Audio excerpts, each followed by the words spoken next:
Hey everyone, I'm Trent Kusters, co-founder and studio director at League of Geeks, and this is the Game Maker's Notebook.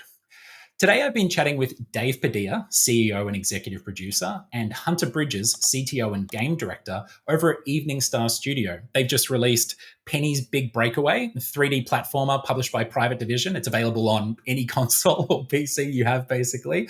Great game. And of course, we talk about the origin stories like we do always at the start here at the podcast. And funnily enough, they're first games were like Mario 3. We talk about the cross-generational appeal of the retro era.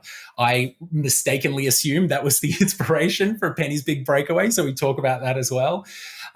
We talk about, we kind of reflect on layoffs around the financial crisis. We get into that at one point, parallels to the today, moving towards that, how Dave sort of, structured the studio around having a locum of control over that not happening in his future. We talk about the story of Evening Star and how Sonic Mania and their work together on that brought them all together, and how needing to be on top of requirements from SEGA to work on such a license actually provided a solid bedrock to their game development practice and a real head start as a studio. We talk about the importance of developing their own tools and technology in a world and a time where it seems crazy to do so. We speak a lot about this, actually, and the challenges and opportunities that this approach presents, including things like balancing scope and making the game with investing in that tech and tools and, institutional knowledge and upskilling amongst their team. And then, of course, we speak a ton about Penny's Big Breakaway, the game, and how a desire to build their own IP and focus on character led them to discover that the simple yo-yo would provide them almost all the inspiration they need, even back to the Renaissance era. Dave talks a bit about, the biz dev side of things of the studio, about working with an agent. They worked with CAA to secure their publishing deal with Private Division. A lot of great insights there and their experience with that. And then, of course, insights from just the game development that came out through discussion. We talk about tackling difficult problems up front, the importance of getting them out of the way. We talk about their success focus testing and play testing with children and with the younger audiences that you usually see this with. And then, of course, how solid documentation and proper production hygiene really gave them, it helped them deliver a 3D platformer that, as was their objective, just really feels and plays unlike anything else out there. And of course, right at the end, I asked Dave the very important question of why are so many great producers theatre kids? So it's all in here, folks. I had a wonderful chat with these two. There's a lot there for a bunch of different listeners. So without further ado, why don't we just get right into it?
Hey, Dave, Hunter, welcome to the podcast. Hello. Great to be here. Hello. Thanks for having us, Trent. Of course. No problem at all. I don't think I've ever said welcome to the podcast before. It felt weirdly formal. Thanks for having a chat with me today. Yeah, we're happy to Of course, be here. we love being on podcasts. It's great. It is good, it's I think I was saying just before we got on, right? Like it's this is my jogging podcast. I gotta do it justice with the chats, because I don't get to listen to it anymore until the other hosts do it. So I'm really, I've spent the past few days playing Penny's Big Breakaway. Congrats, by the way. I mean, Thank you very much. It's we're going to get into it in a bit, but I just got to say, those from literally when I got into the menus, the the retro vibes, I was like teleported back into like specific games started like crossing my mind and like hitting me with vibes of like even in the menus. I was like, am I in the menu of, we'll talk about some of the games that came to mind in future, but I want to start where we always start with the podcast, which is, and there's a couple of you here. So maybe I'll start with Dave first. Dave, Mhm. what's your earliest memory of video games that you remember really being significant? The way that I like to phrase it is, what was the video game that kind of changed your brain, whether you were watching it over a sibling's shoulder or playing it yourself? Mhm. It's a great thing you asked that question, and it's a great thing that I heard that in one of the podcasts, because I was actually thinking about it on the drive home yesterday. I think actually there's a lot, but one of the ones that kind of like stood out the most, and I think it was just mostly because I'm a huge fan of all types of media. I love kind of consuming TV shows, movies, good books, games, but one of the earliest ones was actually the movie The Wizard, because they showcased Super Mario Brothers 3, and that was like the big game at the very end. So Yeah. like growing up, like the Nintendo was like the platform of choice for me and my older brother. And we tried to collect like Rob the Robot, the Power Glove, and all that stuff. So watching like these kids go through on a trek to, what was it, like Las Vegas, to go to this tournament, was like really exciting, because we were a fan of all those games. Yeah. But it was kind of like really interesting. First, I think that was the first time I heard that Super Mario Brothers 3 was a thing. But just seeing it on screen and seeing the excitement, and then afterwards being able to play it, is like something that I think about a lot, because I think for me, like I was at a friend's house, and his kids were playing Super Mario 1 and 2, and I was just like, man, those games are really hard. Like they're Yeah. platformers are really difficult, but 3 still feels like accessible. Like it still feels like really unique. And Mhm. I think that's one game that particularly stands out, because it was in that kind of cross section of like games and movies. It had Fred Savage, who I was like a huge fan of from like the Wonder Years, Yeah. and it was just like interesting confluence of media that for me really stood out. But I mean, of course, the highlight was Super Mario 3. That's interesting. Like interesting. I've never seen The Wizard for whatever reason. Like, but I didn't even know that Super Mario 3 was in it. And it's interesting as well what you say about Super Mario. I remember that as a kid because they were the games that I was playing as well. Like there was one street in Melbourne, Victoria, like Manoon Road, in a suburb called Clayton, and that's where I grew up. And it was kind of like that's my earliest memories of games, is the different consoles that kids had. But there was kind of like only one kid that had like the Sega Mega Drive or whatever, and everyone else had the NES. And it was like you would go, we're going to play Batman, or are we gonna play Zelda, and Mario was definitely the ones. And there's something that you said about number 3 being a little bit more. I don't even know if it actually is more forgiving, but it definitely feels that way. Like when you were playing, I remember as a kid, maybe it's the Tanuki suit. Maybe Yeah. maybe it just gives that vibe off when you play the game. How about you, Hunter? What was your sort of earliest memory of a game? Yeah, I mean, it sounds like it's not too far off of Dave's. I think for me, my youngest memory of playing video games was also on the NES, but it's because I have 2 older brothers who are twins, and they're both about 6 years older than I was. And so I kind of got into video games and tech from a very, very early age. Like I was always wanting to mess around. We had a computer at home. I always wanted to mess around on the computer, even though I was like 2 years old. You see this thing that you're not even tall enough to reach the keyboard, and then there's like this glowing screen with green text on a black background. You're like, oh, I gotta press those buttons. I gotta mess around with whatever's going on there. Just glowy things and exciting things happening on screen.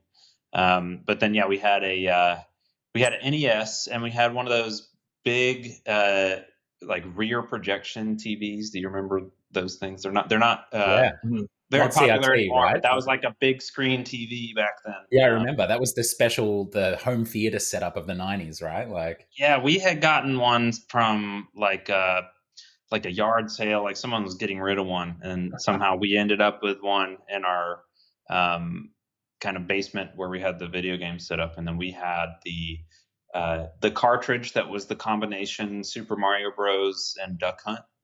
yes, yeah, I had that. Yeah. Yeah, and so I think one of my earliest video game experiences was playing Duck Hunt on the light gun on the rear projection TV, and then yeah, also Super Mario Bros. Holding it down. I think he watches over us all. Super Mario. He does. He absolutely does. I put off watching the Super Mario Brothers movie for I don't know how ages or whatever. I just wasn't sort of interested in it. And then one day I The was home new and one I'm or like, the original one? the new one. Well, the Okay. original one I was right there the moment it came Yeah. out. I didn't waste a moment with that one. But when the new one came out, I didn't pay much attention to it. And then one day my partner was out. I was like, what am I going to do today? And I just was being a bit of a sloth on the couch. And I was like, oh, watch a Mario movie. And it absolutely ruled. I was like, it hit me up in a way that I was like not prepared for. I was like, maybe Mario was a bigger part of my childhood than I kind of anticipated, even as a game developer. I think I saw it in theaters like 2 or 3 times. It was just one of those things where knowing other people that are all in games and it's like, oh, Mario's got a movie, we got to see it. Like, it doesn't even matter how the movie was. Everybody just had to see it, had to be there for the moment. So I was just curious about Chris Pratt, but it was actually like really charming though. I mean, in the similar way that like the Sonic movie was, where I was just like, I'm not really sure how these games are going to translate to the big screen, especially after like Sonic's Full Gum episode too, with just everything that was going on before the art changes. But I think the thing for me, especially as I get older, is just really seeing like other folks enjoy the same things that I did as a kid. Mm-hmm. Like, I love Mario, I love Sonic, I loved a variety of characters growing up. Dave isn't But, taking any sides here. Yeah, no, exactly. But being able to just kind of like be in a theater and really enjoy it yourself, but also like be around folks who are really enjoying it, like like with Mario, like the kids were loving it, like same thing with the Sonic movie. Like there's just a wide variety of new audiences that are introduced to this, and you kind of like rediscover that joy of being a kid again. Not that I ever lose it, but it is like different when you're kind of just surrounded by that vibe where the kids don't care about like who's starring in it, they just want to see like cool stuff, and then you see that and you're like, this is actually really captivating. Yeah, and it's really, I think it's, it really speaks to how much of, video games are sort of like have been the aesthetic form of a generation for a while. Like culturally, they're so ubiquitous for these games these franchises have such huge films, right? And there's kind of this weirdly, I never really thought about it before, but there's kind of this weirdly validating thing from your childhood. Like, when I was a kid, the joke amongst my friends was like, you're a nerd undercover trying to hang out with the cool kids. Because like my video game stuff was kind of like a secret. I didn't really talk to like the friends that I really hung out with a lot. And then I had like a video game crew that we would talk about video games. And so seeing the success of these things and the cultural reach of video games these days is like, is sort of hugely validating to my youthful child self, going to the cinema and seeing it packed with folks from every walk of life, of all ages. Really cool. Yeah, there's also a huge cross-generational appeal now. I mean, you go to the movies and like the amount of times I've been out in public and I've seen, parents and children, and both parents and the children have like a Pokemon shirt on. everybody's repping across the generations. So you unlocked a very funny memory for me then when you said Pokemon shirt. I went home for Christmas, one year, and my I unwrapped my present, and it was the most. It's funny. This is a Pokemon, but the most ghastly Pokemon shirt you've ever seen. It was literally a T-shirt where the entire thing was a collage of different Pokemons. There wasn't a single inch that didn't have a Pokemon on it, like this Technicolor collage of Pokemon. And I pulled it out, and I was like, and my dad goes, I walked into the store, and it was the first thing I saw, and I thought of you. I was like, the worst present I've ever seen. Parents have a way with that, where it's like, oh, this reminded me of you, and you're just like, I don't really know what that. It's like you watched Pokemon as a child, so that means I want. Doesn't matter how ghastly the merch is, I want it. Apparently, very funny. Mm-hmm. All right, so let's get back onto our little, our trajectory towards game development where we are today. Mm-hmm. So, Dave, swinging back to you after Super Mario 3, sort of how did games play a role through your adolescence? Were you a hobbyist?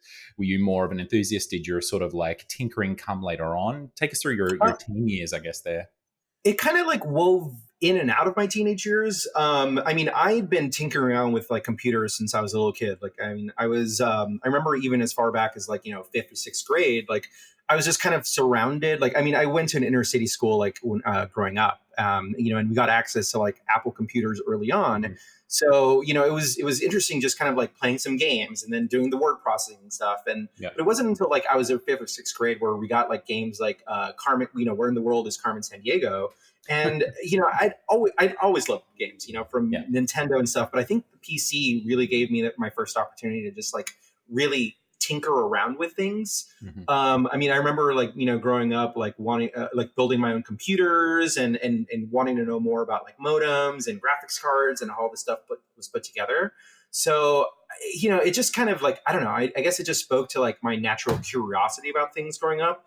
But as a kid, like, I was really into theater. And I guess that's something that you'll probably hear from a lot of people in game production, but like I was a theater kid and I really loved music. And it was just like a variety of kind of like things that I really enjoyed, and games was like a big part of it, probably not the central part of it.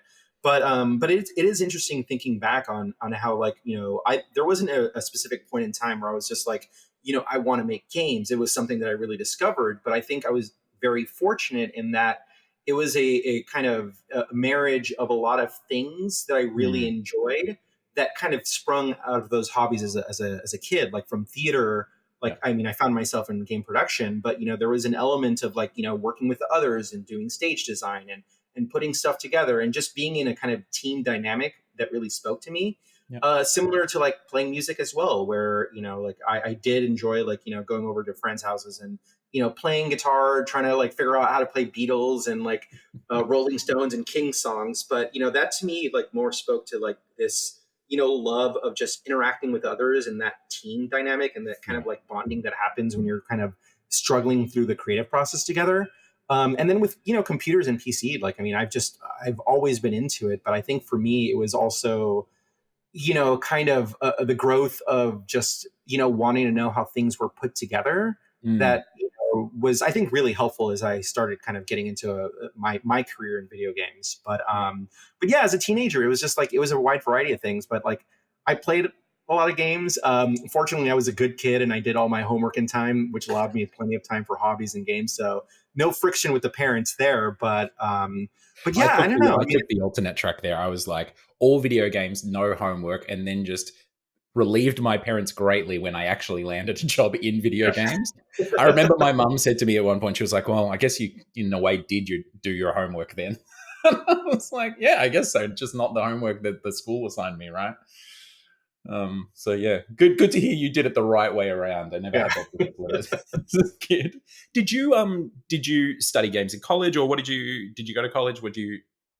No, I actually, like coming out of high school, I didn't really know what I wanted to do. I was in theater and I had aspirations of being an actor, but I was really bad at it. And most importantly, what I discovered too is I didn't have the passion for it. So I went to a community college. How did you discover that, Dave? How did I discover what? How did you discover that you didn't have a passion for acting? Did it just... I have a friend who woke up one day, he was an artist at EA back in the day, and he just woke up one day and he just said out loud to himself, said, I'm not an artist, I'm a producer. Kind of all hit him at once. Was it a similar thing for you? It was somewhat. So, I guess like, one of the things that worked out in my favor back then is that I was surrounded by some folks who were really good actors. Like growing up, a childhood friend, like her parents were actors at the Shakespeare Festival. And I, had friends who had gone to like school for acting as well. And it just, it was very apparent to me that there was a kind of a big gap between their skills as actors and mine. And when I started kind of like really diving deep into like, oh, what's the difference? Is it just going to be a matter of taking acting classes, of, just, being better at the physicality of it? There was just, I realized that I was just like, I don't really want to dig into that. Like, like I understand what the process was going to be for me to improve myself. But, it was just that realization that I had no interest in that, because I still had interest in a lot of other things, like, especially because of me trying to figure out what I was going to do in college. Like, I was really into jazz and classical music theory. And, there was an idea where, all right, I'm going to keep studying classical guitar. Maybe I'll get into performance and, maybe there's an element of composition that I'm really going to enjoy. But then I was also into English and I was, horrible writer, but I really liked the idea of trying to kind of, create some kind of expression through writing. Yeah, sounds However like that was, creative. even though my writing was atrocious too, but there was just a lot of interest. And I think for me, it was like, all right, I'm not particularly passionate about acting. There's a lot of other stuff that I'm curious about. So that just kind of like led me to trying different things out. And I guess, being in a community college as well, where I really focused on my, my general credits, like it gave me an opportunity to just try out like a bunch of different classes. So I just kind of, did that for a bit to kind of explore different things. So it was good to not have that downward pressure of needing to find a career. Did you find it relieving when you sort of realized, when you saw that gap and you realized, was it great for you to sort of carve out that negative space and be like, or carve that out and see the remaining negative space and be like, okay, great, I don't have to worry about being an actor now. I can sort of refocus what I'm looking for. Or do you remember it being a bit of an identity crisis? Oh no, it was fantastic. It was very freeing. I think particularly because I did like a couple of auditions and I was like, oh man, like I'm not gonna get picked. But so it was nice to just realize that, yeah, I'm that bad, but also because I didn't really focus on it. But it was, I think for me, it was, like taking a step back and really kind of analyzing myself and being able to reflect and have that realization. I think, for me at that time, and I think thinking back over my last, I guess, 22 years in the industry, like, it is a kind of a nice muscle to be able to exercise every once in a while because, I mean, I'm surrounded by folks constantly, throughout my career, like people like Hunter who are, not just exceptional programmers, but also really talented musicians, really great game designers. Christian Whitehead, one of our other like co-founders, he creates his own engines, he creates his own rendering tech. He's also a drummer. Like he's got exceptional ideas. Like, the thing is like, people are really good at a variety of things. And I think for me, like, it just kind of gave me another way of being able to say like, all right, there's something that I'm interested in. Maybe I'm not particularly good at it and I'll, figure out how I can get better. But it also allowed me to just kind of like step away if I also ultimately realized that, I just wasn't that passionate about it. Yeah, that's great. And it seems like there's a real... I was picking up on the thread with you of the being cross-disciplinary sort of creative outlets, but it sounds like you've got a whole studio full of polymaths over there. By the sounds of things, like as a Melburnian, I'm familiar with Christian. I don't believe I've ever met Christian, but I'm familiar with Christian and his work. It's hard not to be around here. But Hunter, like, what about your 10 years? I mean, what are we? Programming, music, game design, and direction. Like, how do we get there from Mario as well? I know. How do we get there from Duck Hunt on the yeah, on the rear projection TV? Yeah. I mean, that's a good setup. That's a really good setup. You got a good head start there. Yeah, let's see. So I think, I started playing video games. I was probably 3 years old. It was like before I even was in school. I remember playing video games and getting on computers and stuff. And then, is this your twin brothers? Like just yeah. Oh yeah, they're just supplying me with everything, and then they get a game and they're like, "Oh, check it out, we got Rambo. You want to play Rambo?" And I'm like, "I don't know what Rambo is. Yeah, let's pop it in." Sounds cool though. To a 3-year-old, Rambo is a cool word. Oh yeah, Rambo's good, and we had all those like NES movie license games. We had like Karate Kid and stuff, which I don't know if those games stand the test of time in like the pantheon of game history, but they Total Recall does. Yeah, Total Recall does. All right. Oh yeah. Yeah. I was like, yeah. Some of them you don't want to reopen. Like my favorite game of all time is Zelda: Ocarina of Time, and I remember I went back to it like 10 years after I played, or 10 or 15 years. And I remember how, when you go back to your school as an adult and it seems so much smaller, like literally in size, like relative to you, because you've obviously doubled in height or whatever. I had the same feeling where I was like, wow, I don't remember it being this small. But it's good to hear that Total Recall holds up. Yeah. As does the film, by the way. Yeah. So yeah, after NES, I think that was immediately followed up. We had a Sega Genesis, which was Mega Drive in Australia.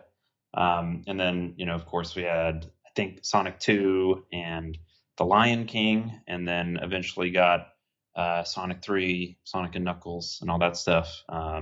We had a Sega CD there for a little bit, but then we must have sold it or something.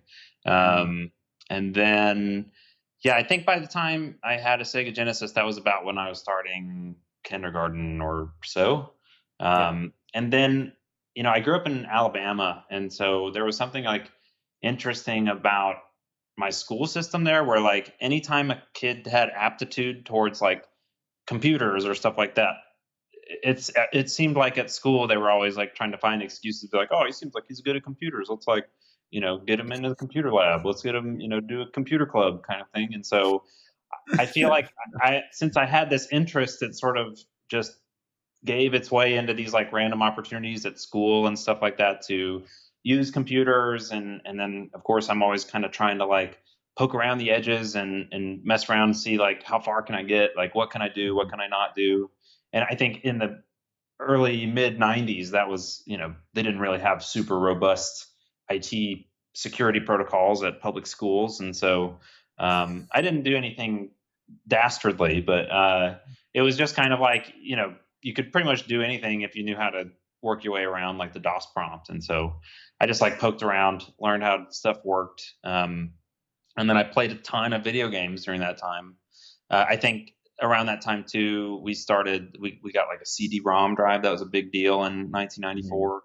And then we had, various PC games like Wolfenstein and Doom. And then, I think there were just games everywhere, and I'm like, oh, I can't get enough of them. And then I started wanting to figure out, okay, how can I make my own games? Because surely someone figured it out because they exist and they're, coming to my living room. And then I think when I was in probably 4th grade, 5th grade, that's when I discovered like Click and Play, which I don't know if you're familiar with Click and Play. But it was the first in a long line of products by this company called Click Team. And it was basically like a very visual, very primitive, but visual way that you could kind of like, oh, you can, draw a picture and drag it in to the scene, draw another picture, drag it in, and then make like, blue gradient background, and then give it some really basic interactivity. You couldn't like scroll the screen or anything, but you could, make this guy have gravity and then, press space bar and he jumps. And so it gave you a very basic sense of like, oh, I'm making a game here. And then it was really cool. There was kind of like an era back then, both on the Mac and on CD-ROM and stuff like that for PC, where there were those kind of like cool, weird little obscure sandbox software programs, like the Incredible Machine, or like it sounds like you're saying like Kid Picks or stuff like that. Yeah, really cool. Yeah, so I mean, I really was inspired by that kind of mid 90s multimedia CD-ROM, utopian vision for the future. And then that was also the time where like games technology was just started progressing so rapidly during the middle of the 90s. And then, as you were saying before, the feeling of, okay, we have all these different kids in my neighborhood. And then, some people had the NES, some people had the Genesis, but then that eventually became like, oh, maybe somebody has a Sega Saturn, maybe somebody has a PlayStation, somebody has an N64, and there's so many games coming out for all these. And so you kind of like all the kids in the neighborhood get together and like go around to each other's houses, play different games. That's also when, I remember I was on like the Little League baseball team, and then we would do play through the season and then have a pizza party at like the local pizza shop. And then the local pizza shop is like set up with, Miss Pac-Man Galaga, and they have the Die Hard arcade and like, all these. Can I just say, as an Australian, like, I can imagine folks from other regions as well, where, we grow up watching American entertainment and cinema. Sometimes you're talking to an American and they talk about their childhood and you're like, wait, that's not real. Like, does that actually happen? Like, Little League with the pizza parties and playing Gallagher and everything. Yeah, so I lived that's straight out of the Wizard cliches.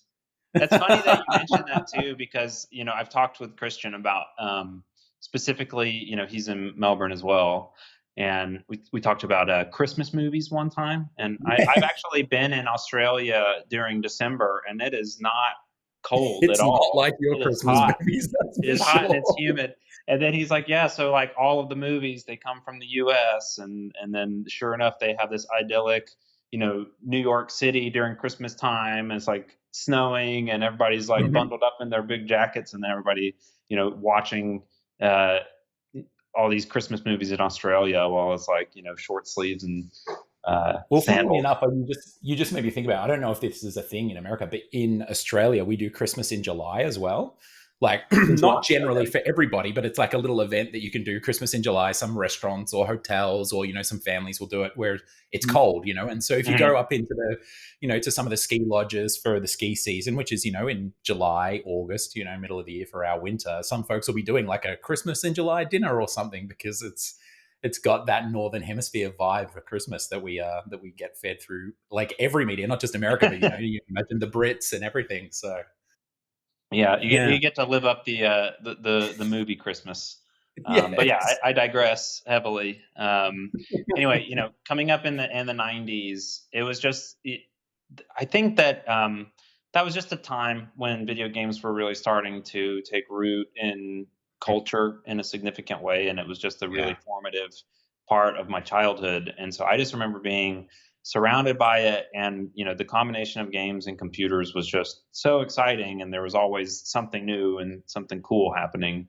But I wanted to make games during that time, but I don't think that it really it didn't really call to me as like I want to get a job doing this. It was more just like a very childlike, I think this is cool and I want to make it, I want to do it. I always had that kind of creative drive as a kid of like, I want to make stuff. I don't want to just like sit around and let it come to me. I also wanted to create. And so as I got older, starting to get into middle school and high school, I got really into music. And so I started playing drums, and I played with a band in high school, local band. And so we were kind of doing the,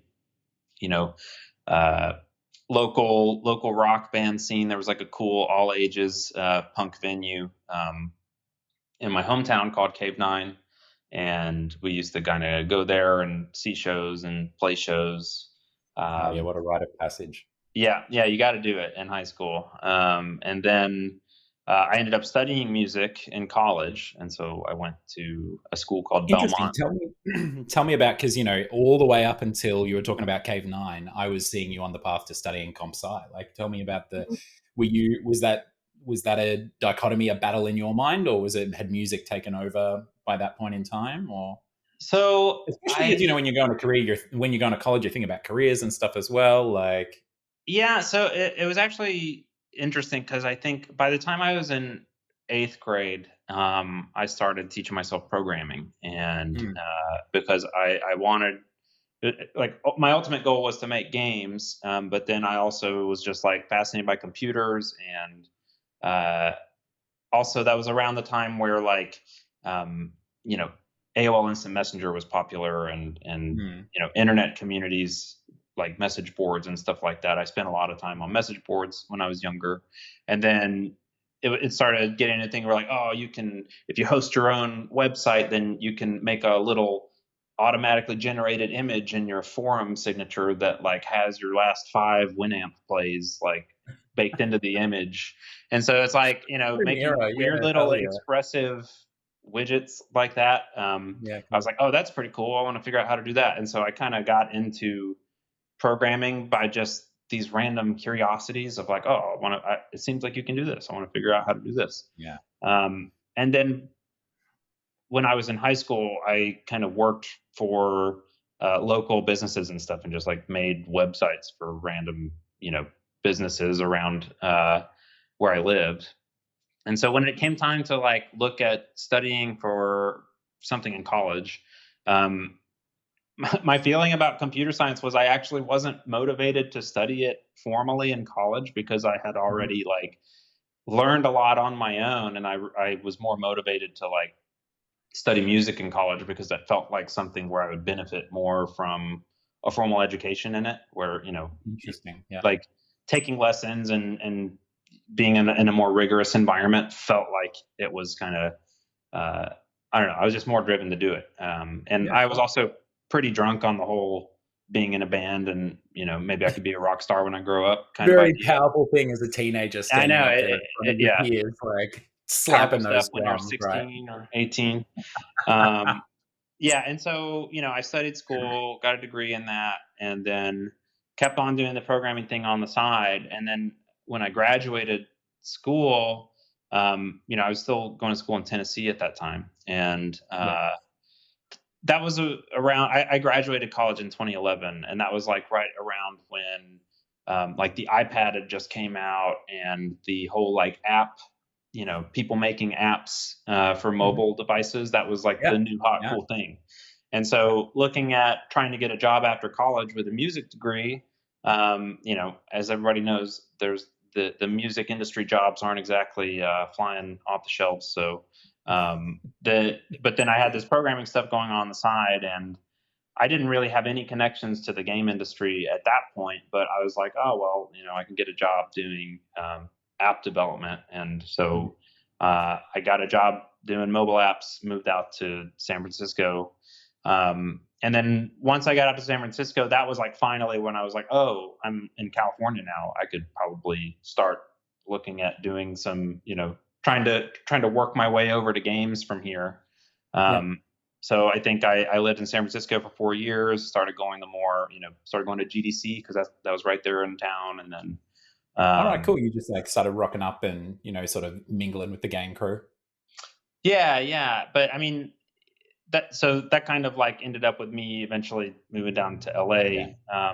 But then there was this whole other side thing where like going back to being on forums and, making forum signature dynamic images or whatever. I actually met Christian and Brad, who were two of our co-founders at Evening Star. I met them on internet forums when I was probably I think I was in high school. And so we've actually known each other. We've all known each other for about half of our lives because we met each other when we were like, I don't know, 14 or 15 years old on internet forums. And then holy shit! Wow. Yeah, and so cool. Actually, while I was going through college and going through my career in San Francisco and stuff, I was like still trying to figure out, just working on my game programming chops. And Christian was the kind of person in the community where he was always like, a couple years ahead, and so I was always kind of like hitting him up and being, like, oh, how'd you do this? How'd you do this? And then he'd be like, oh yeah, check this out. Like, read this tutorial, look at this. And so he was always kind of like the person that was feeding me the info and tipping me off of like things to check out. Just like the twin brothers again, just like feeding you video games. Now it's like feeding you those little programming gems. I always had somebody there to just like feed me material. That's awesome. So I think that kind of brought me to, around 2016 when Christian finally got the opportunity to do Mania, and then he just kind of like, oh man, you wanna hop aboard for this project. So that was like 2016 was kind of when I made my shift to work on games full time. That's awesome. Wow, incredible. So Dave, let's swing it back to you, because you've had a different chart. Like, I mean, you've been through some like amazing studios and like a variety of different roles, like in QA and production. So talk us through that sort of career from the first, like I believe it was like Activision. Was that your first games gig? Yes, it was at Activision QA. And it was I feel very fortunate that like the universe kind of created these opportunities and just kind of like, allowed me to, venture out and explore new territories. And it was kind of like this thing where I'd moved out of LA for a very brief period of time to live in a small town in Southern Oregon. And, coming from a big city, I was just like, oh, I really don't like this. So I moved back, I think after 4 or 5 months, and I had a friend who had some inroads to Activision. And he was like, well, Activision has opportunities. I have a friend who's in marketing, but he started in QA. And I was like, well, maybe I could do that and then kind of like figure out if there's, something that's really of interest. So I started at Activision QA. My very first project was a sports title called Street Hoops. I don't know if folks remember it, but I really liked it. Street Hoops. Wow. Yeah, it was an amazing, like Xbox and PS2 era around about that time? Exactly. Yeah. And it was fantastic, and I was surrounded by a lot of folks who had interest in music, who had interest in comic books, of course, interest in video games, and it was like it was just this kind of like weird mosh pit of different interests, and people were like super cool. And then the project after that was Tony Hawk's Pro Skater 4. And, for me, it was like this cool thing where I used to skateboard really poorly, but I used to skateboard as a kid. Same. And I was like, were you a better skateboarder or actor?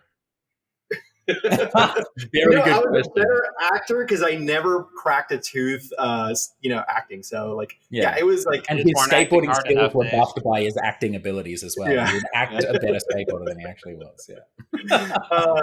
Yeah. And it was just like, but it was like really exciting. And I think that the more and more I was exposed to it, the more and more I was just like, oh, this is, kind of intriguing because like, I never really thought of like how video games are put together. And, at that time at Activision, especially coming from QA, there was a very kind of like tight knit connection with publishing production, publishing marketing, also with developers as well. Like there are a lot of people who kind of like came up and then moved to other studios or other disciplines. Mm-hmm. So it gave me an opportunity to interact with, a wide variety of folks. And, after being exposed to it more and more, I was just like, oh, this seems like a place that I both really enjoy, but could also grow in. And, that was also during the period of time in my early 20s when some of my friends were graduating college.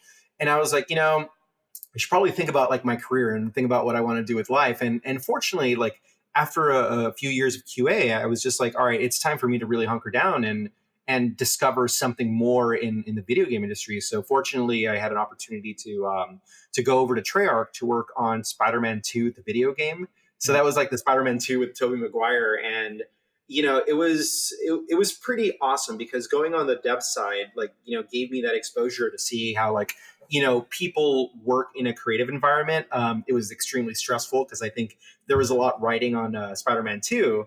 But, I was, again, surrounded by a lot of folks who were, passionate about what they do, who were really talented at what they do, and, who were willing to just kind of like help others figure out like how to make games and how to work together. And, just kind of following in that trajectory about, in regards to being naturally curious, I asked a lot of questions about like, oh, like, why is, this streaming city being put in this way? Like, why is rendering tech only really focused on the stuff that's in front of you? Why don't you care about what's behind you? Right. It makes sense now. But back then I didn't know how all this stuff was put together. And the more and more I asked questions and the more and more I interacted with folks, it just kind of solidified that, the video game industry was a place that I wanted to be in. And more specifically, that I wanted to work in dev. And having that exposure to Activision publishing side certainly gave me a lot of experience in terms of, seeing what's the very tail end, what's required when you have to like, do compatibility testing or when you have to do first party testing. But basically like when you have to worry about bringing something to market. But, the dev side stuff was really like what was, I don't know, for lack of a better word, what was hot to me. Like it was so intriguing, but also because it just helped me kind of ask more and more questions about stuff that I thought was really cool.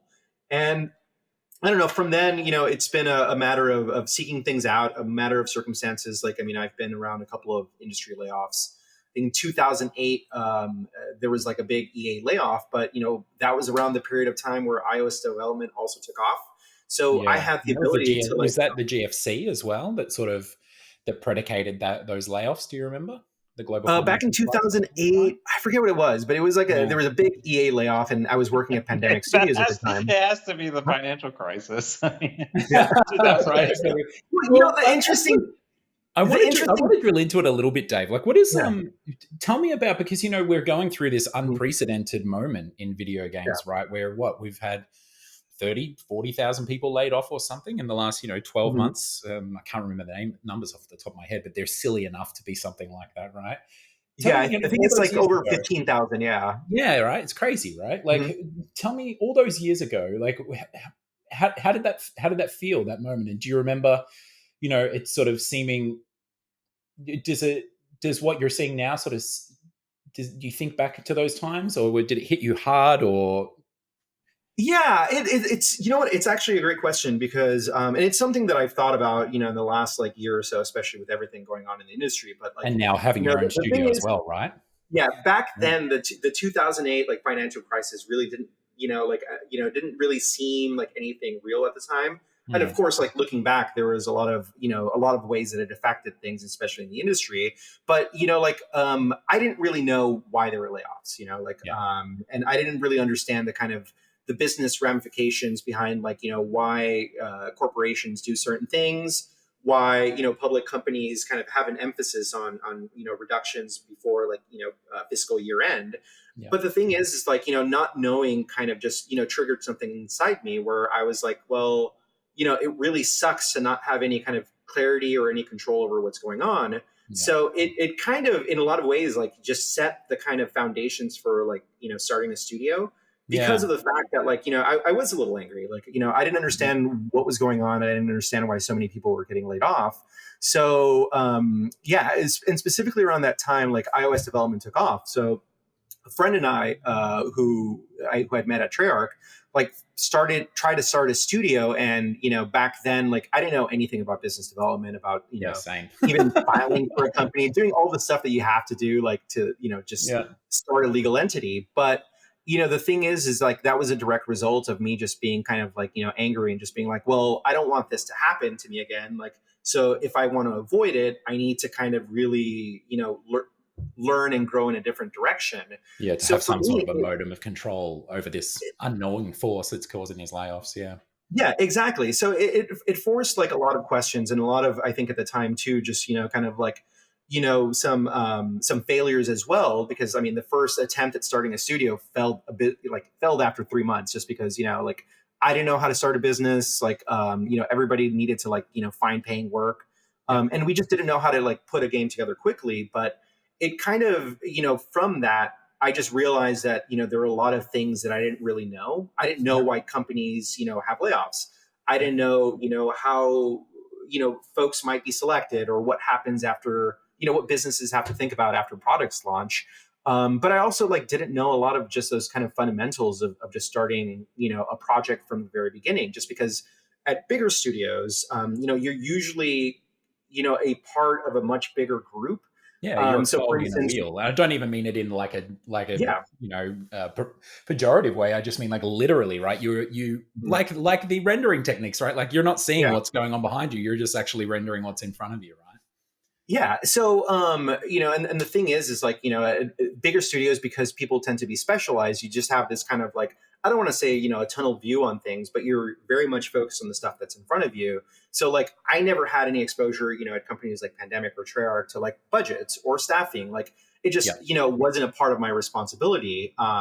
So, asking a lot of those questions just like really informed what the following, I would say like 6 years were, which was, working at a variety of companies where I kind of like picked up different bits of knowledge, different bits of just information and connections that ultimately informed like the first indie studio that I started in 2014. And was that a deliberate process? Did you go to these places or do these things, pick up this information knowing that you wanted to have another shot at it? Or did you kind of just like pick these things up along the way and then later down the track be like, oh fuck, I actually think I have enough to give it another shot again?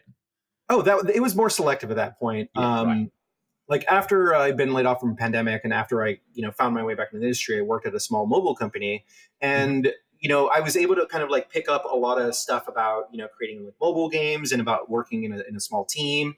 Yeah. And I had an opportunity to actually leave the video game industry for a few years because of a friend that I met at Treyarch told me about interactive marketing and about how it paid so much more than the video game industry, but also because it was like cool stuff that he had worked on, like so the company that I ended up like leaving the industry for to like work at was something that focused like interactive marketing, doing like trade shows and putting together. Sorry about the we're in downtown LA, so. Live from LA, people. Yeah. But yeah, no, I mean, I kind of understood what I needed to learn. And when I had these opportunities in front of me where I was just like, well, there was something that I could kind of pursue that allowed me to grow, I, took the offer just because, like I understood enough to realize that, at bigger studios, like you're not going to really understand that until you kind of, spend 10 years there and really figuring things out. But the other thing too is like, I realized like, I didn't want to work at big studios. Like I much preferred being at smaller ones where, you have the ability to be in the trenches, where you have the ability to kind of like really, work collaboratively with others.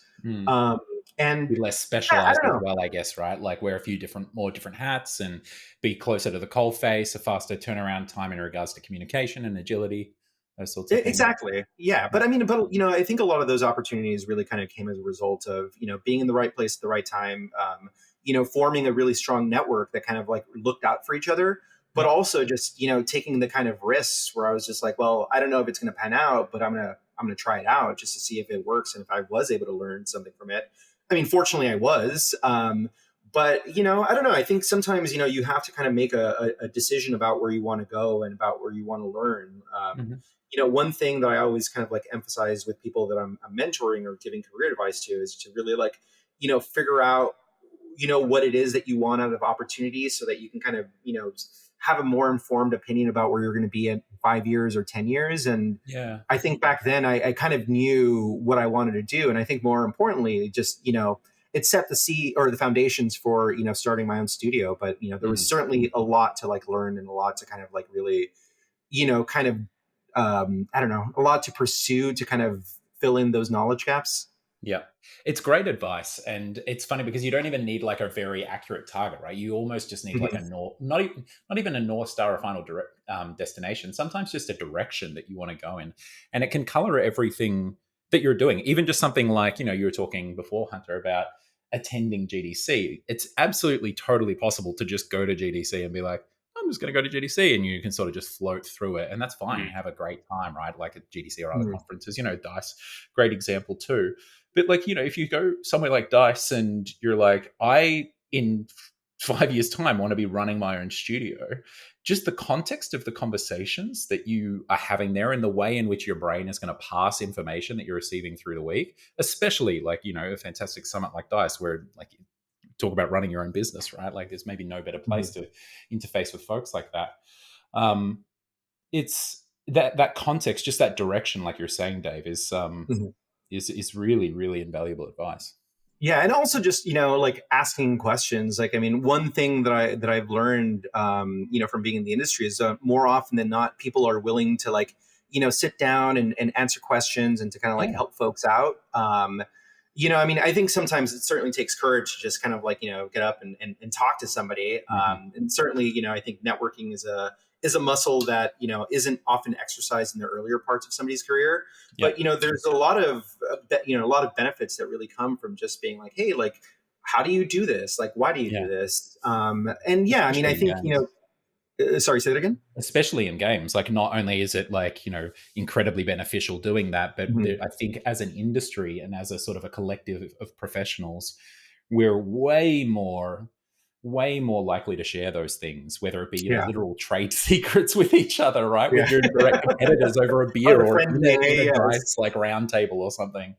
Yeah. So I think there is certainly, benefits to it, but I mean, I think, I don't know, maybe that's been a personal thing with me too, where it's just like, I've been, I'm trying to be good about not, being afraid to ask questions, even if it sounds dumb, because I think, for the most part, everybody has to start from somewhere, right? Especially with something they don't know anything about. But I think more often than not, like people are pretty cool. They're pretty chill. They're, knowledgeable and willing to share that knowledge. Yeah. Amazing.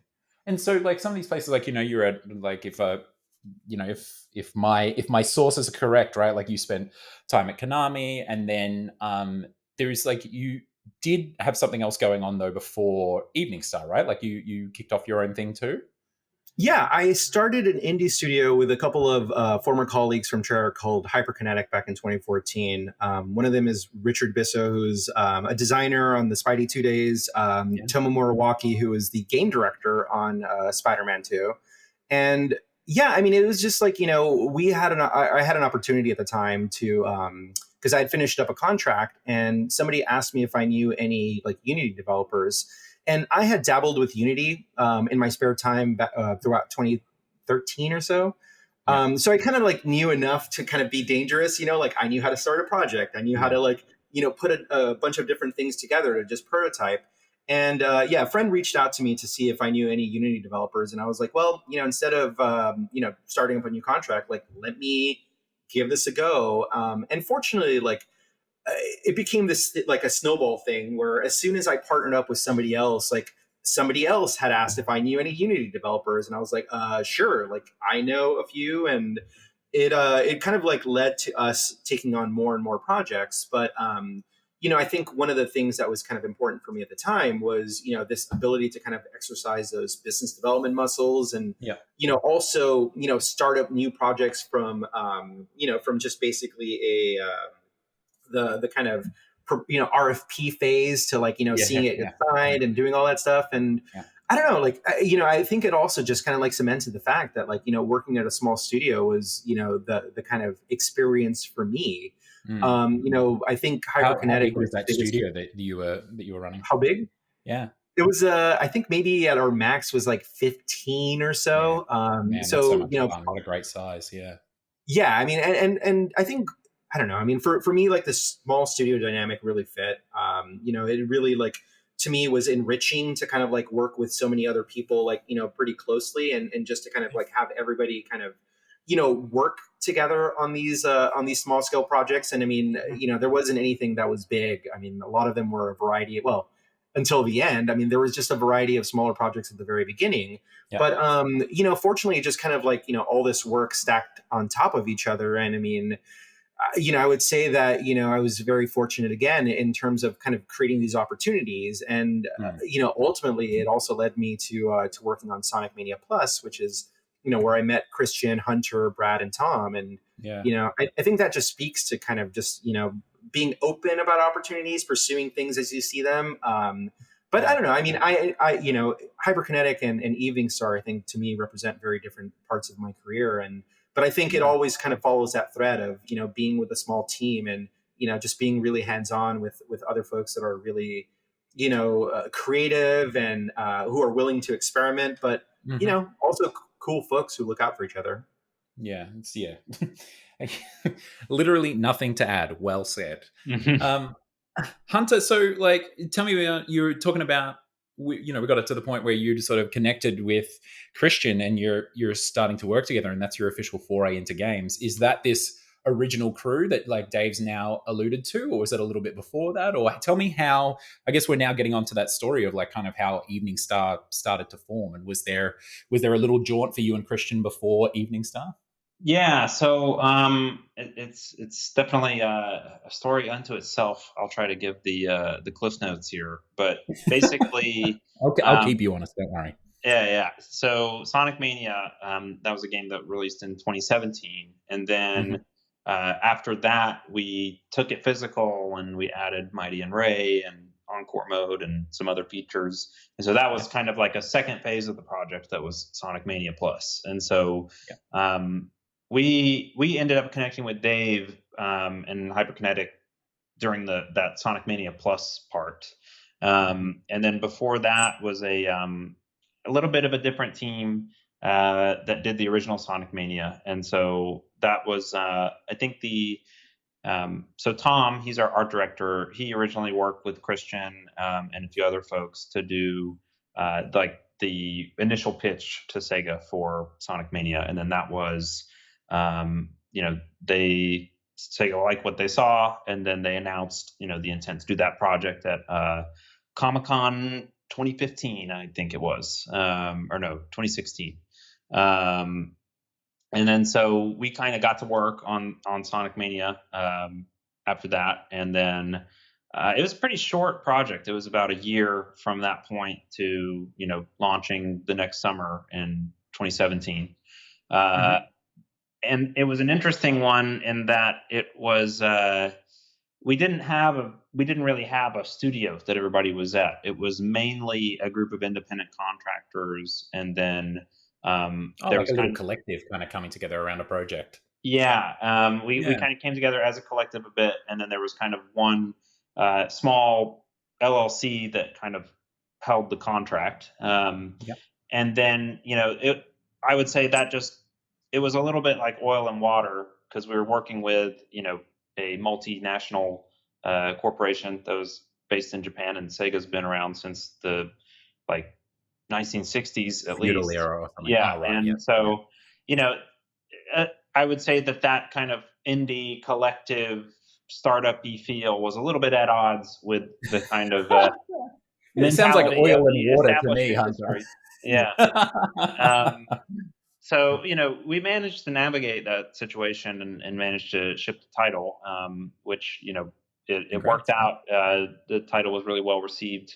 And then we ended up following that up with Sonic Mania Plus. But then by the time we got to the end of Mania, Sega was looking for like, okay, we need a studio with a little bit more, groundwork laid. And so that kind of was what led us to getting connected with Hyperkinetic Studios. And so that was our producer, Lola Shiraishi, who connected us. And then so we started working with Dave, and he became our development producer for the Sonic Mania Plus part. I kind of was our de facto development producer before Dave joined us, but that was really because we didn't have a producer, and then we had all these production duties that weren't being done, and somebody had to do them. And so I just kind of I started off in Sonic Mania as the sound effects designer, and then I became programmer, and then I became producer. And so I had a lot to do by the time we got to the end, and I needed until your savior Dave came along. Yeah, I needed someone to take the load off, and then Dave came into my life, and the rest was history. So yeah, we worked together on Sonic Mania Plus, and that was a pretty quick project. I think it was just the first part of 2018 that we were working on that, and then the DLC and the physical dropped that summer. And at that point, Dave, he was in his studio that he had already started with his other co-founders and stuff, but the rest of us were still independent.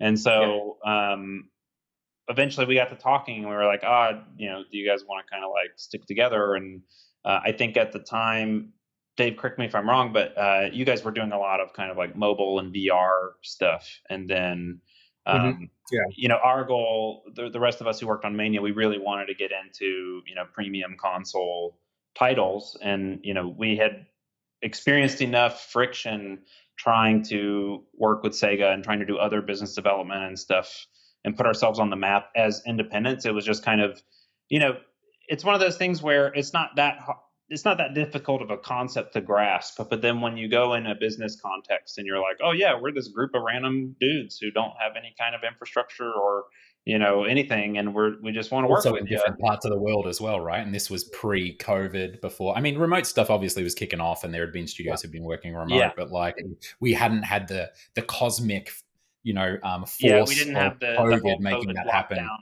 forcing everybody to be remote yet. Yeah, so this was 2018. So this was, T-minus 2 years until the COVID. And then, Tom was in London, Christian was in Melbourne, the rest of us were in LA. And so we were like, you know what, let's form up a new studio and go for this kind of premium console stuff. And so Dave ended up joining us in that venture. So we started Evening Star at the end of 2018. And then after that, when we did Mania, that was on a custom engine that Christian had developed over several years called the Retro Engine. And it was a 2D pixel art game. And then we were like, you know what, Christian at that time, he'd been working on pixel art games for, I think like 10 years straight or something. Cause he started off doing the mobile remasters for Sega, I think starting with Sonic CD and 2009. So by the time we got to 2018, he was like, I'm almost a decade into pixel art games. I want to change it up. I want to do some 3D. So we spent the first couple years of Evening Star just kind of like doing R&D and developing, new engine tech. And so we developed a 3D engine, which eventually we shipped Penny's Big Breakaway on. And then, so I'm going to dive in for a second there. So tell me, like, maybe Dave, I'll throw it to you as like, as CEO here, like, how are you funding 2 years of like engine R&D at this point in time? Like, you're kicking off a studio. Like, what's your seed funding? Where is it coming from? Were all of you sort of like, were you working on the side? Did you have a bit of savings? Did you get some seed funding? Well, I mean, just to speak to that pretty simply, I mean, we had been doing just paid work from the very beginning. I mean, without getting too much into NDA territory, there are some glimpses of things that we had worked on. I mean, we were involved with the kind of conceptualization of stuff that became like Sonic Superstars. We licensed our engine for Sonic Origins as well. So, like some of the work that we had done prior to starting Penny's Big Breakaway allowed us to, keep that focus on the Star engine, which is our proprietary engine. Yeah. And that's been like a goal for us since like day one. I think all of us have been exposed to a variety of tools, but carrying our own kind of, or creating our own pipelines, like creating our own tools, like having our own engine. That's been a focus. So it's always been a part of everything that we've worked on. And it's going to be front and center for us for projects going forward. But I think it was a healthy mix of that kind of that initial funding that we had when we first started the studio, but just the continuation of other work that we've had has allowed us to kind of keep investing in it, because it is important for us to keep investing in our tools. I think it's not enough to just have it be one and done and have it be something that just is a specific thing in a point in time for a project. Like, we want it to evolve, we want it to grow. I think especially with a lot of friction that's been surrounding modern day commercial engines, having the ability to have our own tools that we can kind of plot a course for allows us the freedom to just keep making games that we want to make. I would definitely say in those early years, there were definitely times where we had to get scrappy, and it was helpful that we stayed really small for a long time. We didn't really start scaling up until, I would say, probably 2021 was really when we started kind of scaling up in a significant way. So, we just kind of did what we could here and there and stayed scrappy and kind of pursued our long-term goals while also figuring out ways to make it work, make ends meet. It's a really interesting decision to you've really zigged when everyone's kind of zagging, right? These days, the commercial engine, the convenience of it really has just gripped so many studios. And back when we started in games, right? Most studios did roll their own engine. I don't know how much it cost per renderware or Unreal back at that point in time, but it was a pretty penny to get started. So a lot of them were doing their own thing. Definitely the studios that I worked at all used their own proprietary engine. But do you it's something that you do see some studios like Larian, I know Shiro Games, for example, use their own engine. There's some studios that are really being able to cut through in their own particular genres because of this dedication to technology. What kind of you touched on a couple there, but I'm interested to hear from you both. Obviously having a talent like Christian who's focused on this sort of stuff from the start as one of your founders, but were there a couple of big pillars or principles or reasons why you as a studio and as a company sort of have had technology at the heart of your company's identity and your mission and everything? Yeah, I'm happy to speak to that. So I've been kind of working with Christian to develop the tech since before even day one, because we technically started the latest iteration of the engine before we formed the company. And I think for us, part of it is kind of as you said, where we come from an era of game development where we learned how to do everything before commercial engines were really an option, especially for people that were hobbyists or students and stuff like that. So we kind of learned by going to Barnes and Noble and then getting a book on C++ and DirectX and just kind of working through the book and learning the chops. And then, you build on top of that. And so we both, Christian and I, as I mentioned before, he was kind of feeding me all my material in the first place anyway. So we both had this upbringing of just starting at fundamentals and up from there. And I think when we started a new company, we had just shipped Sonic Mania successfully on a custom engine. And so I think when a lot of people, I think a lot of people are just simply allergic to the idea. They think, oh, engine, then they think of, Unreal Engine, they think of the feature list of everything that Unreal Engine does, and they'd be like, that's too much. I could never build that. Nanites, man. Yeah, exactly. And so I think for us, we never had that initial inhibition of we can't do this, because we had kind of already done it by the time we started a studio. And we were looking at the landscape of the industry. And I would say, especially around that kind of 2017, 2018 era, we were talking to people that and telling them we were doing custom tech, and they just thought we were crazy. They were like, why in the world would you do that? That's an impossible thing to build. Why would you do it? And it's like, well, we already did it. It totally sounds crazy these days, right? It really is. You are literally the exception to the rule these days. Yeah. Yeah. And I think, there there's also the popular adage of like, oh, if you spend all your time building your engine, then you're never going to make a game. And I think that, part of it is we just don't think that way. And we think that thinking that way is a little bit dangerous because it means that you're like preemptively closing yourself off to different possibility.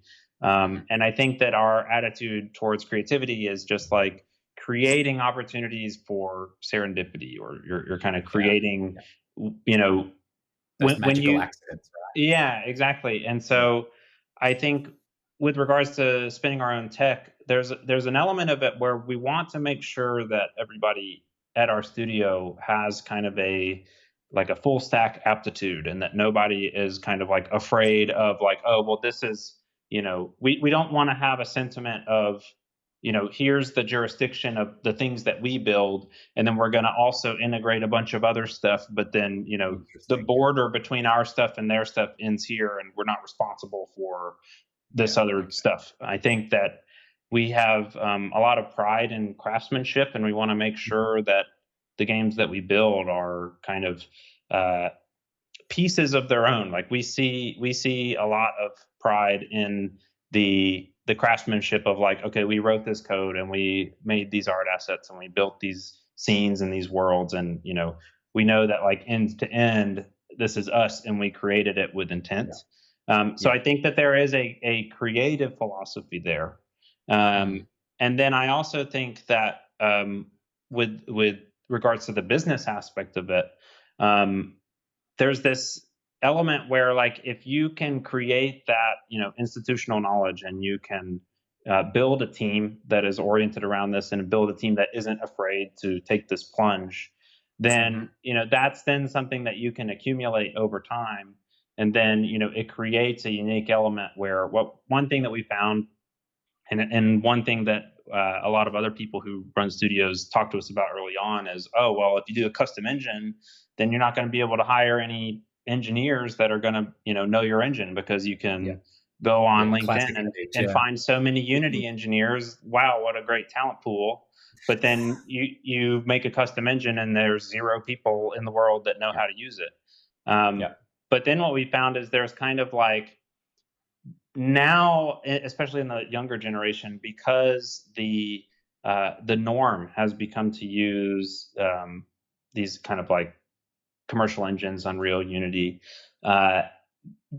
people just naturally get that itch for like, oh, I want to do something different. I want to do something more. I want to get deeper in here. And so it ended up kind of self-selecting a lot of the people who ended up applying for jobs, because like, oh, I was appealed to Evening Star because it seems like that I would get an opportunity to do something that I wouldn't otherwise get to do elsewhere.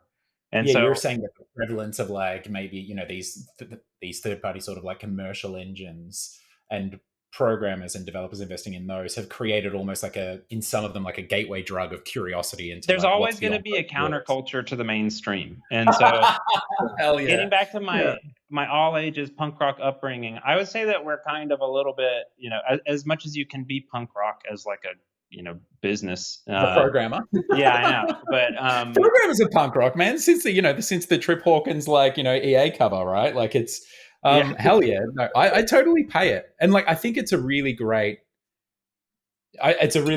like analogy, and like your philosophies and everything are amazing. They make a lot of sense. I'm keen to hear, Dave, now from an executive producer, right? Like we've heard from the CTO, phenomenal like philosophy on this, and the reasoning behind it, and and your approach to it as well, Hunter.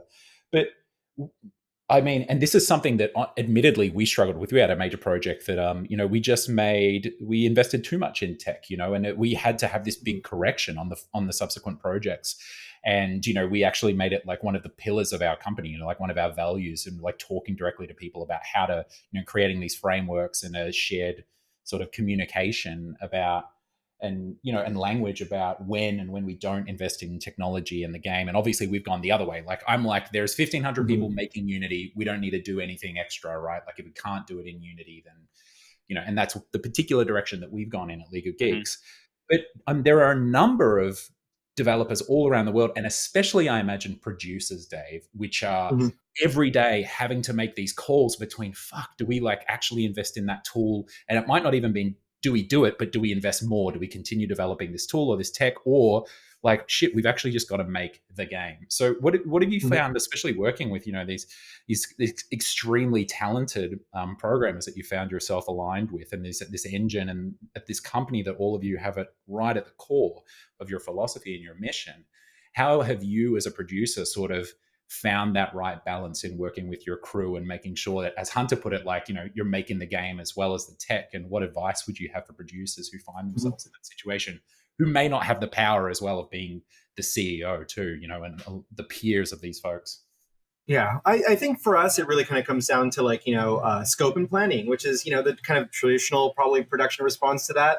But, in this specific regard, I think what worked out in our favor is that, we did, when in the earlier days, like, I think we try to take a lot of big hits, and, because of staffing, because of scheduling stuff, some of the kind of goals that we had for that technical work, just didn't pan out, because ultimately, like, you're going to hit a scheduling milestone, especially working with bigger publishers, that you have to adhere to, right? So, I mean, I think it always kind of comes back to that. And I think, one of the takeaways that we had was making sure that, that we really kind of spent a lot of time at the very beginning in kind of creating those foundational like pipelines and processes and tools that allowed our team to kind of, worry about that less later on in production. Like, I think, laying that foundation and just kind of doing the homework was like super important for us. And it was also something that, we really focused on when we started Penny's Big Breakaway, in the sense that like,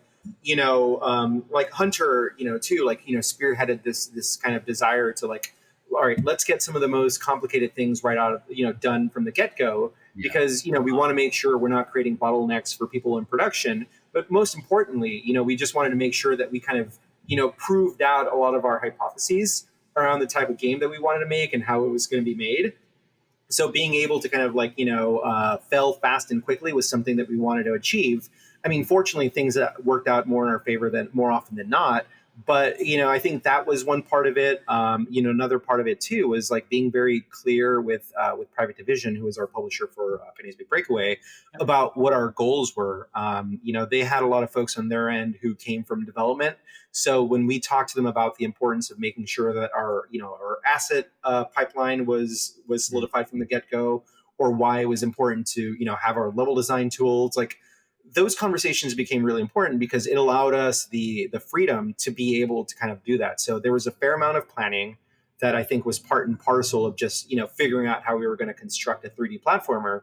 But, the other part of it was, the negotiation and the conversations to really, kind of, explain why something was important. But then the other part of it too is like, just the kind of other traditional production part of like making sure that we were hitting all of our goals, that we were hitting our milestones, and that we were hitting our deliverables, so that things, didn't go over. But I think that's why, having a small team also kind of worked in our favor, because it did allow folks to chime in to make sure that, if our goal was to create, a tool that had A and B, that A and B was exactly that, what we were delivering, because it was what, folks had requested. And it's kind of like what folks had discussed as well. So I don't know. I mean, so maybe it wasn't just, production and scheduling. I mean, it was a little bit more than that. Yeah, but no, I mean, naturally. Yeah, I know. But at heart, I think a lot of it really kind of comes down to kind of communicating those goals and kind of making sure that, from a production or even a lead standpoint, that we're always kind of like working towards those ultimate goals.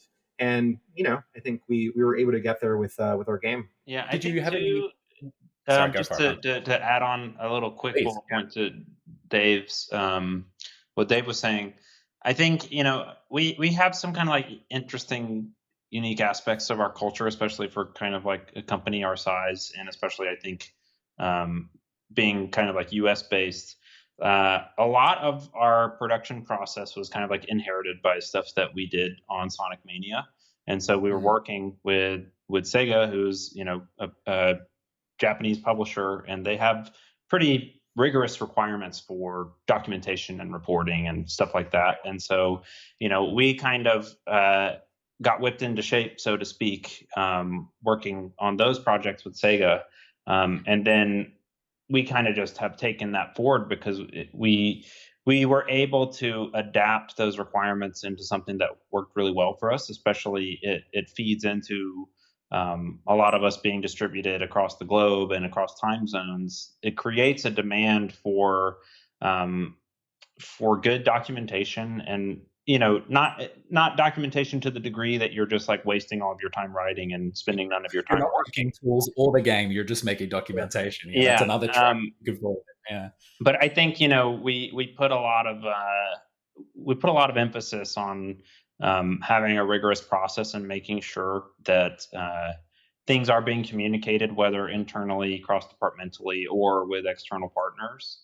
Mm. And so we kind of took that, and then once we started with private division, they were like, "Oh, you guys are like so buttoned up. This is great." And then yeah, so I think that was definitely a big part, and another big part is just when you're working on custom tools, just listening to what your users, who are everybody else on your team, are saying, and being very responsive to feedback. And if somebody's having trouble, then yeah, you just jump over and help them, and then you can work through things, and you also end up creating tools that people are comfortable with, because their sort of comforts have been accommodated with the tools. Yeah. Yeah. It sounds like you've created within your team, like these really, whether it be documentation or whether it be through your, your scoping and your milestones and the way that you structure that stuff and work with each other on your team, you've created, what I would call at League of Geeks, like this freedom within a framework, right? So like within these particular frameworks, you then have the freedom to, which you've said, Hunter, is such an important a part of those, like those happy accidents, right? And that synchronicity that you can get from having tech internally and that like beautiful back and forth. You get that freedom within these paddocks of movement, I guess, that the framework sort of keeps folks confined to. Did you find, the last thing on this, did you find that there were any little frameworks or raises like day to day that you maybe would like say to each other to like remind yourself? I mean, just as an example, at League of Geeks, we created a razor with tech where it's like, just to remind folks and keep them on task and making the right decisions. It was like, if there wasn't a direct need, like basically, if we were going to invest in some kind of tool that we had to create, no matter who it was for on the team, it was like someone had to have a critical need for it the moment that development was finished. Like, so, okay, we're going to put someone onto this for 2 weeks. Like, is there someone going to be waiting on the other end? And that is actually a critical need in their pipeline and for the game? Or is it just one of those things where it's like, wouldn't it be cool? We could save a bit of time if we did this thing, or like, this would make people's lives easier. It's like, well, I've worked in games for long enough to know that no engine is going to make our lives easier. It's all going to have quirks. There was a critical need thing.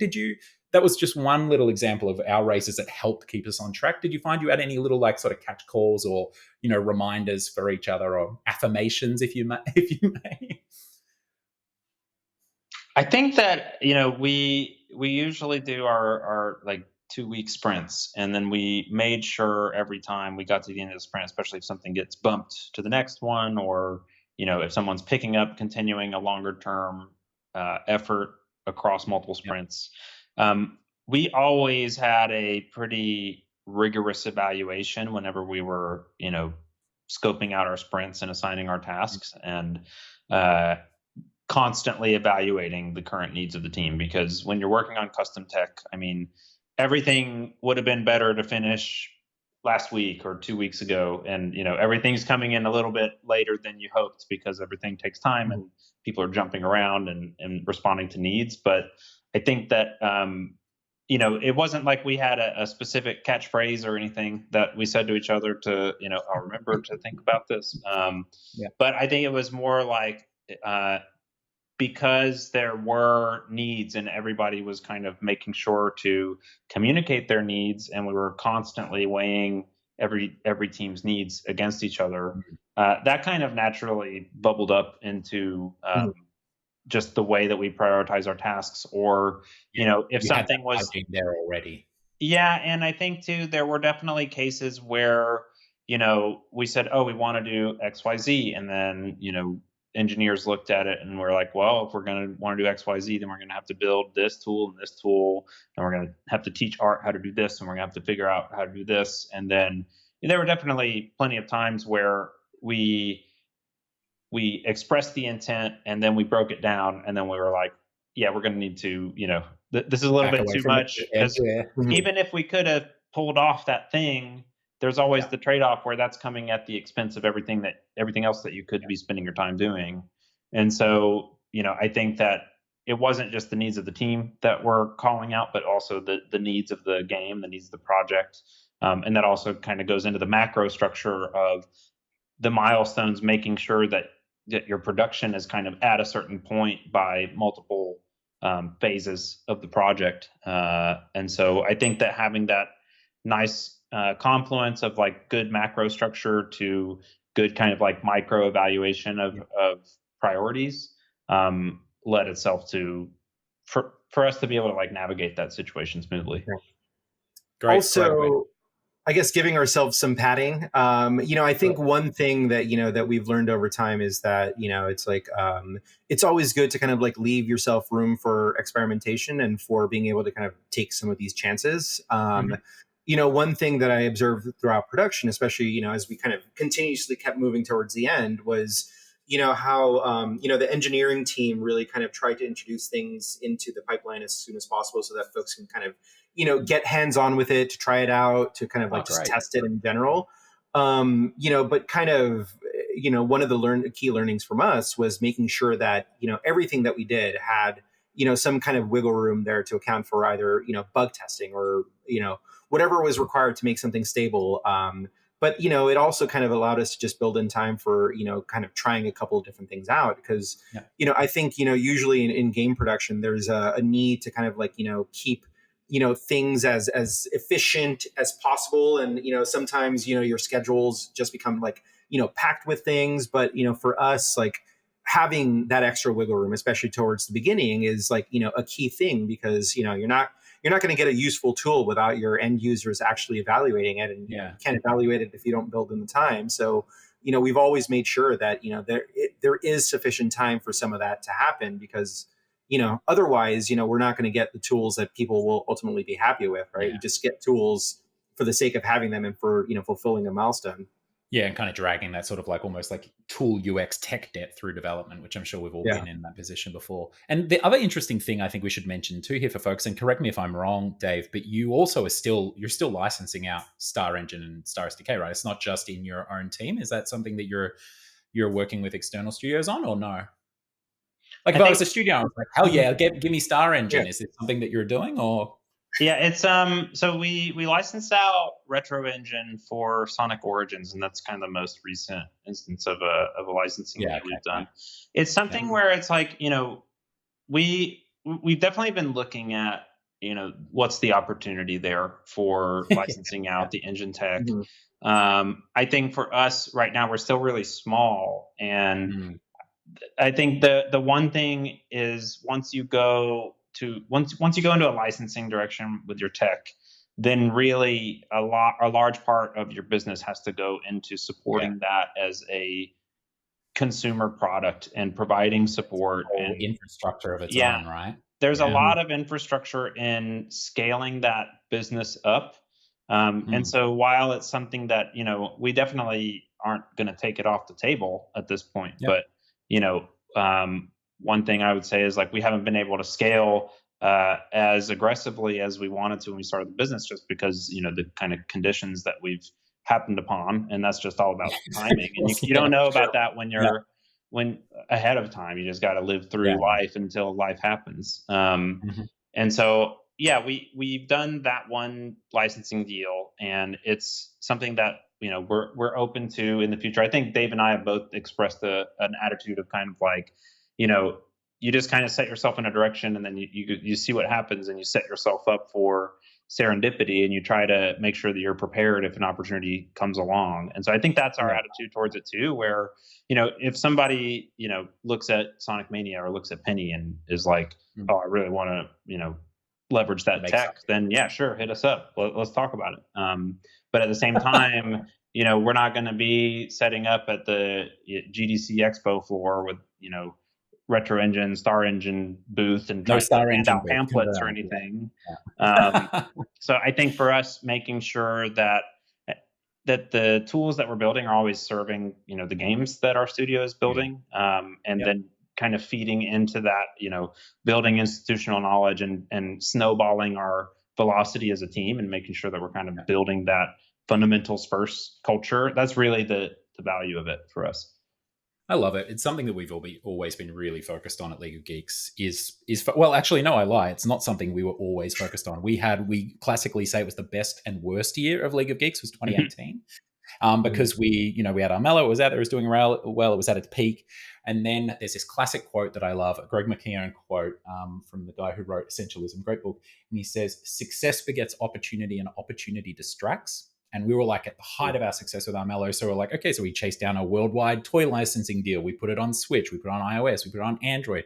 We did a worldwide retail deal like that same year. And it was amazing. And like we made more money that year than ever before. But like the impacts that it had on us personally and on the business, we took our eyes off the prize in regards to like Armello's performance on Steam and its support there and consoles. And it ultimately coming out of that year, even though it was our biggest year and our most quote unquote successful year in many ways, it was a huge distraction. So from that point on, focus became really important to us. And I mean, what better a time to be focusing down on what your studio is doing after having that, you found it in 2018 and already 6 years later, you've got your own, your own game, like your own IP out there in the world.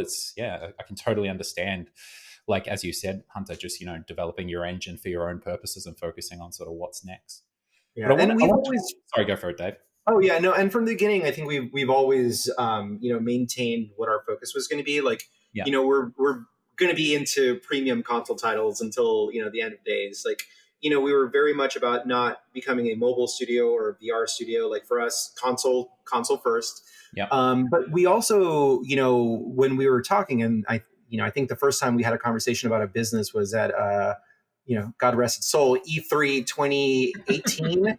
But that was like, before we formally launched the studio, like, we had a conversation about, what we all wanted from the studio. And, it's a great thing that we were all aligned on, creating just, exploring new territories with the games and the genres. But the other big thing for us too was, creating, a dynamic where we always worked on projects that had like smaller teams. Like, we don't have a goal of being like the next Naughty Dog or being the next Insomniac. And, those studios do what they do really well, but, we've always wanted to operate, multiple, projects, not too many of them, but, multiple projects with less people, to just kind of keep fostering that small team dynamic, So I think for us, the fact that, we know what our target, was from the get-go, has really informed everything that we do since then, I mean, and it's, I think certainly there are a lot of studios that are, chasing growth, but for us, we don't necessarily chase growth from,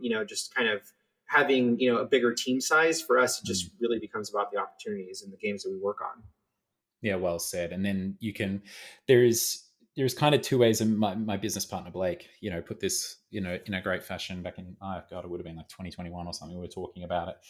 And, there's like scaling for success, and then there's scaling in response to success. And the scaling in response to success is always far safer. Like, obviously you got to have the success up front, but I mean, that can just mean like organically growing like 1 or 2 people every year or whatever. Whereas the scaling for success, like you're putting a lot down up front, right? Like you're betting initially on sort of something coming out on the other side of it, right? Or like something at least, but even if it's a publishing deal and you're getting funded, there's got to be something there to like pick it up on the other end.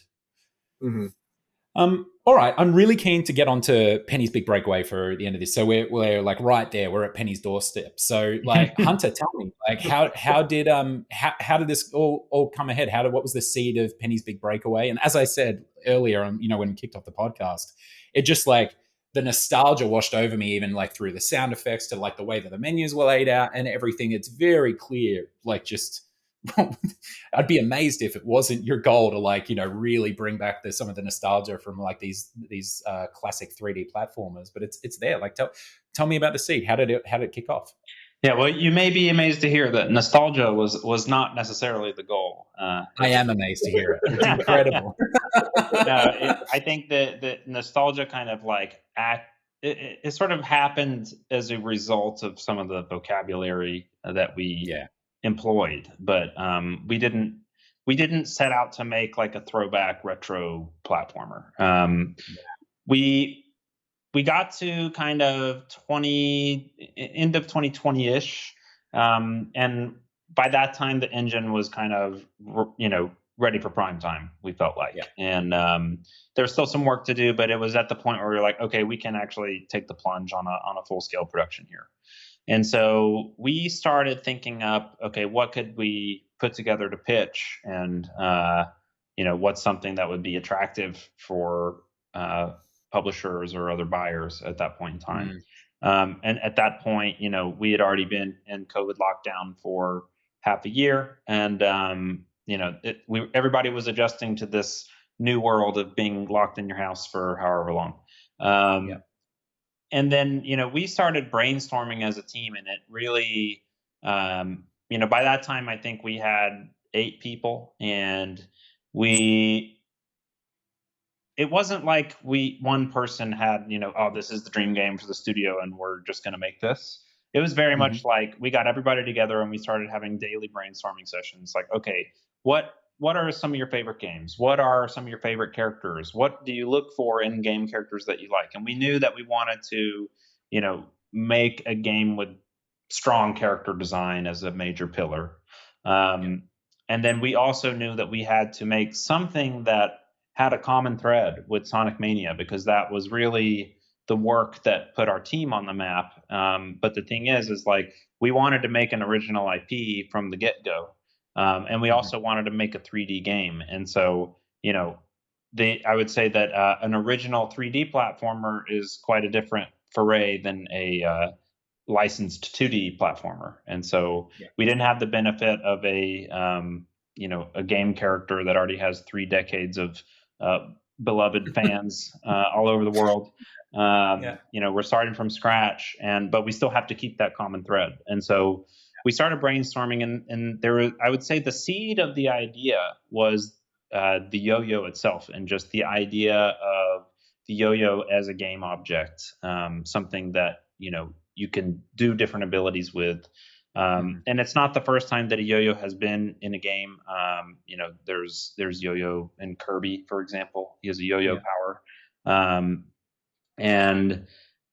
But we had this idea of using a yo-yo for locomotion and like moving your character around, because the way that we wanted to keep the common thread with Sonic was something that allowed you to move around the world in an engaging way, a fun way. Momentum pace, right? Yeah, and so we had this seed of the idea for your yo-yo, but it was really undeveloped. And then it was something that Christian and I had kicked around prior to even starting the studio. And then it bubbled back up again when we were brainstorming. And it was one of those things where, somebody brought it up again. Maybe it was me, maybe it was Christian. And then our designer, Esteban, kind of took it and ran with it and came back the next day. And he was like, oh, here's all these different things that I thought of that you could do with a yo-yo. And he just had like a stick figure and like all these different, drawings of, oh, you can throw it, you can wrap it around a tree, you can use it as a tightrope, you can ride on it like a Segway scooter, you can like, he just had this 20 different verbs of yo-yo actions. Awesome. And then we were like, okay. And then our artist Kieran, who he had worked with us on Sonic Mania as well, he saw Esteban sketches. Then he came back the next day, and then he kind of just like made another version of the stick figure that kind of like had cool smug expressions and was kind of like doing cool poses while he was doing the same action. And then we were kind of like, okay, I think we got something going here. And then golden skills, right? Yeah, and so I think at that point, that was when everybody started getting, starting to feel the embers, and the flame was starting to catch among everybody. And so we were like, okay, the yo-yo seems like a cool thing. And then we started digging into character design inspirations. So we started looking into the history of the yo-yo, and it turned out that yo-yos have been used across all kinds of different cultures and throughout history. It's something that has like hundreds of years of history behind it. There's photos of like 17th century French aristocrats with like crazy, goofy hats, and then these elaborate marching band looking outfits, and like this guy with a powdered wig playing with a yo-yo. And so we're like, oh, this is so weird, and we would have never Isn't guessed. it amazing what you can like unearth? I remember this from license games too, like when you'd be working on some random license or whatever, and it's like there is no limit to like how deep the rabbit hole goes Oh on yeah, any for specific sure. topic. Like, who would have thought that yo-yos would lead you there, right? Yep. And so we kind of stumbled upon this stuff, and then we also, wanted to create a story that was not. We didn't want to do the usual, the world is, going to be destroyed and everything hangs in the balance. So now the hero has to go, stop the big evil enemy from destroying the world or whatever. We wanted the story to be more human and more kind of, we didn't want to create characters who were just evil. We wanted the drama to come out of circumstance and the motivation of these characters. And so, once we got kind of this yo-yo piece, and you're moving around in a cool way piece, and then now there's this weird kind of like aristocracy piece, and then we started kind of mixing in stuff like Bauhaus graphic design movement and stuff like that, because it complemented itself well towards the types of environments that we want to build with really kind of bold and simple geometric shapes. We started bringing in like athleisure fashion and stuff like that, because it really complemented itself to like these characters who were really acrobatic and doing crazy stuff.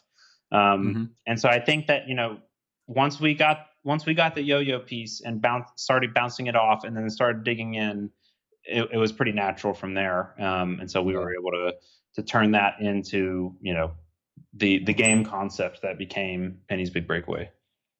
Which is a perfect segue, Dave. Tell me about the pitching process, at what point it kicked off, and how you found yourself through. We work with Private Division. I've been through the process as well. Like, you tell me about how you met, how you managed to sign it. It's a huge, congrats. It was years ago now, but like, signing your own IP, like with a major publisher like Private Division, is a huge achievement. Yeah, no.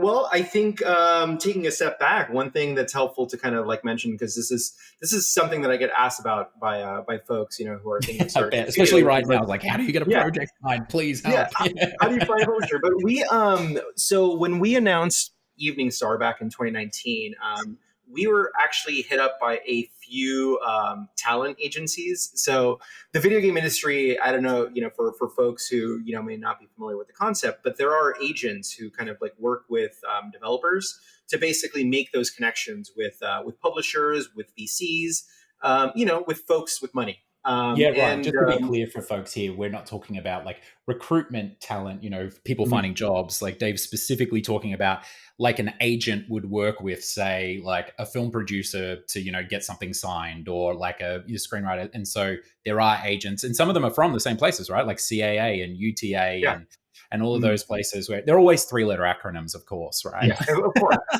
But yeah, these folks actually work as negotiators or middlemen, and they have a lot of contacts and stuff there. Yeah, and it's great that you mentioned CAA, because they were one of the talent agencies that reached out to us just based on our work on Sonic Mania. They really wanted to see what we were about, and yeah, it became a thing where there was a long conversation with them to kind of like talk a little bit about what they actually do, who they represent, talk a little bit about our studio, but we ended up like actually kind of coming to a partnership. So CAA represents us, and one thing that happens, whether you work with an agent or whether you work kind of internally and do your own business development, is there is always the process of just kind of like seeing who's out there, right? Seeing like what publishers are actively like funding projects, what their portfolio is.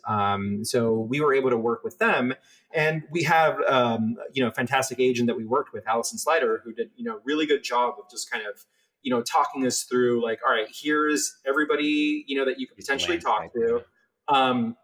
But the other part of it was like, creating all the presentation materials. So like, once we actually had like an idea of what we wanted to create, then it just became a matter of kind of, going through the process of actually putting our pitch materials together. So, and place this on a timeline for me alongside what Hunter just told us too. Like, were you talking with Allison and CAA before there was even a yo-yo on paper, or was that after the fact, or?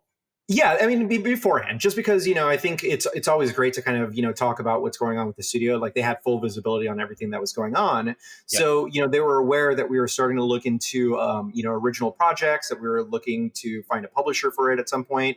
So they were involved, pretty much from the get-go, and just in terms of like, understanding what we wanted to achieve, and understanding just basically the kind of, the business case around Penny's Big Breakaway.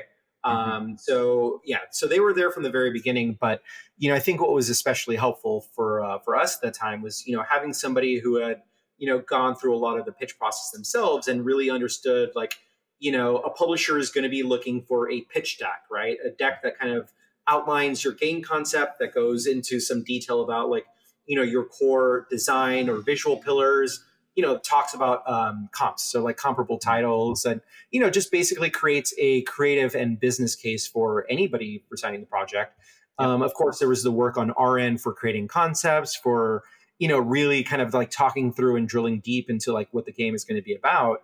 But I mean, the overall process from beginning to end was, I think for us, like pretty quick. Like, I think we started talking internally about something original around August of 2020, and then we started pitching to publishers probably like the next month, like the next month, late September, early October. I thought you were going to say GDC. I was like, that's quick, right? No, because there was no GDC at that point. The GDC 2020 had just been canceled. Yeah, you were in the limbo land. Yeah, totally. So all of this was done by video, right? Yeah, everybody was eager to network, but nobody wanted to meet in person or could, right? So so the process was like very fast for us to kind of dig into it. But I think that really speaks to like how much the concept resonated with us, and how kind of like, it was easy for us to kind of circle the wagons on the general concept. And, I think once everybody was like really excited, and once we kind of understood what we wanted to do, creating all the materials from then was pretty fast.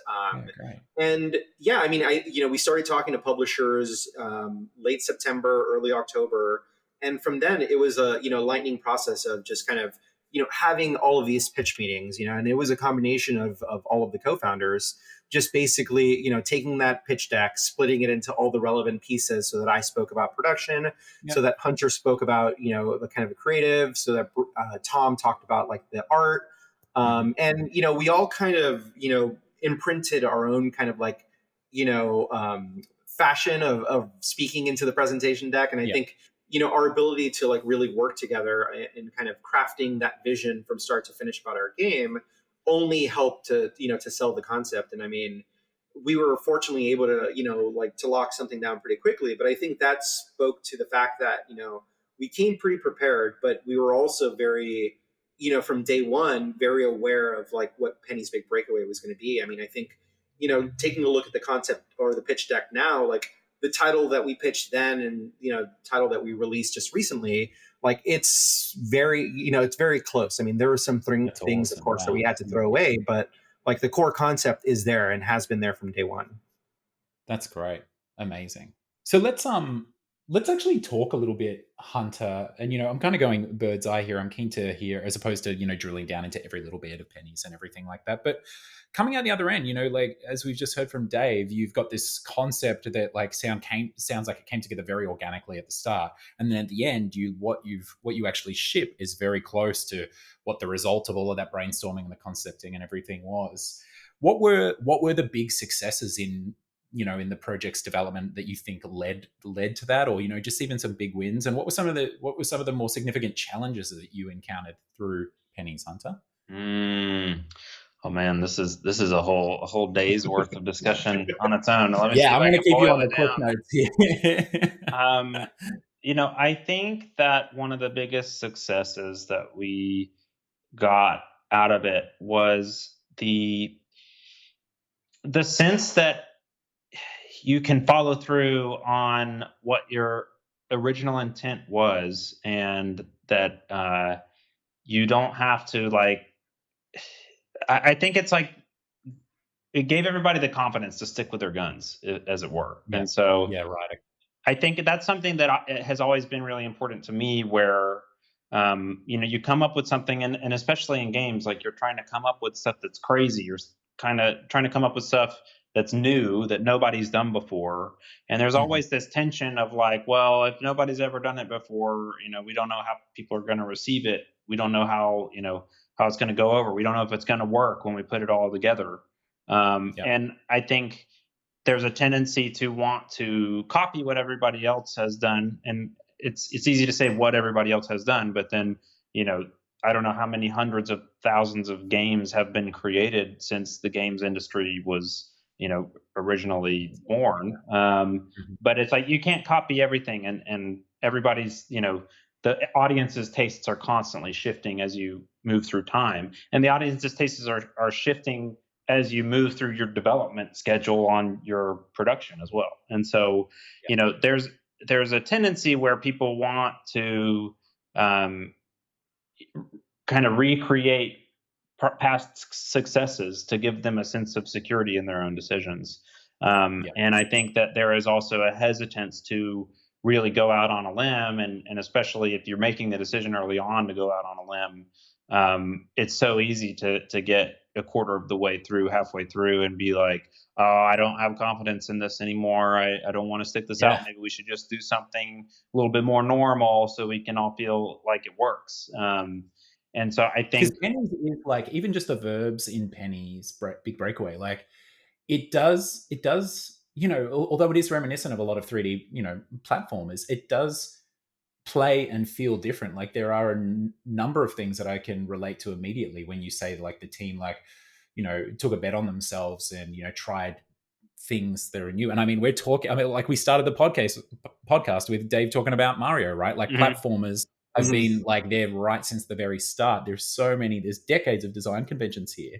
How did you and the team, when you were walking out onto that plank, and like going out into the, that new frontier of whether it even just be a small little update, a small little sort of shift or one verb or something that you're trying something different. How did you validate that you all weren't like drinking your own Kool-Aid, or that like it was actually going to land well? I know with our experience with Private Division, one of the fantastic things that they had was like access to playtesters and focus testing and all of this, even just like running a bunch of key art past, folks getting to pick out which appealed the most. Did you leverage those resources, or do you feel like you had a pretty robust internal process anyway amongst yourselves to like validate those moments of courageous defiance? I think it's both, where we definitely, like, Private Division definitely gave us a lot of resources, and we tried to take advantage of those resources as much as we could. And so I would say even pre Greenlight, really early on, they were offering to take the build and shop it around and just get people around the office to like spend an hour on the build and just like record themselves on OBS, and like we were like, oh, can you set up like a controller input? Because we started off really early trying different control schemes than our usual in a platforming game. And so we immediately got into like, okay, what's this like when it hits a player who hasn't been, working on the game? And we use those kind of feedback cycles to check our decision making, and we also did a couple of play tests, and we also really insisted on having a more young audience during play tests. And so we really pushed on having more kids in the play test, because we wanted to make sure that it was accessible and also kind of like appealed to children as well. And so we took advantage of those resources, but also I think part of it was like, I'm definitely the type of person who, if we decide that we're going to do something, I want to make sure that we actually get all the way through executing what we want to try before we throw it out. I'm not the kind of person that's like, okay, we thought of this idea and we're going to implement half of the idea and then see what we think about it, because oftentimes it may be that little piece that you put, going from 99% to 100% that really ties it all together. And if you throw something out too early, then you're never going to get the opportunity to validate it. And so I think, as the game director, that was one thing that I really made sure to push our team to do, where, I think there's a lot of game developers, game designers who really want to try things out rapidly and just, do that sort of like throw everything at the wall and see what sticks kind of approach, which I think has its place. And there's definitely times where you just want to be like, okay, we are just opening the floor to every idea, and we don't know what's going to come out of this, but let's just go for it. And I think that's cool if that's the goal that you wanted to do. But we came into this game concept with a really strong kind of bold direction, and that's the thing that eventually landed with uh, publishers, and eventually we signed with Private Division. And so I didn't want to immediately like, okay, we talked people into like, giving us the thumbs up to go for this. And then, I think there were definitely some parts early on where we kind of got halfway through something, and then people were like, I don't know if I'm feeling this. Maybe we should abandon this idea. And so I was always the person that was like, no, let's at least, take it the whole way before we throw it out. And I think what we discovered through that is a lot of people discover just the value of polish, or the value of actually putting that sort of finish on something that makes the difference of like in game feel, for example. And so if you have like just a yellow, we had a little yellow capsule with the nose that was like the first version of the player character, and then you have the jump, and then you just have this little capsule, and then you hit the button and it jumps, but there's no sound and there's no animation.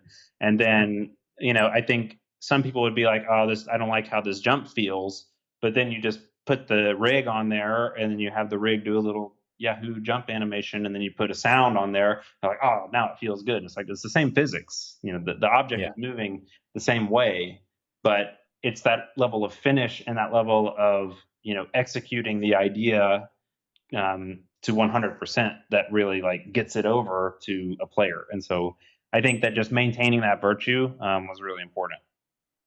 Yeah, amazing stuff. And what about you, Dave? Like, talk me through, like, from your position as well as executive producer, and running on the point on the business end of things here.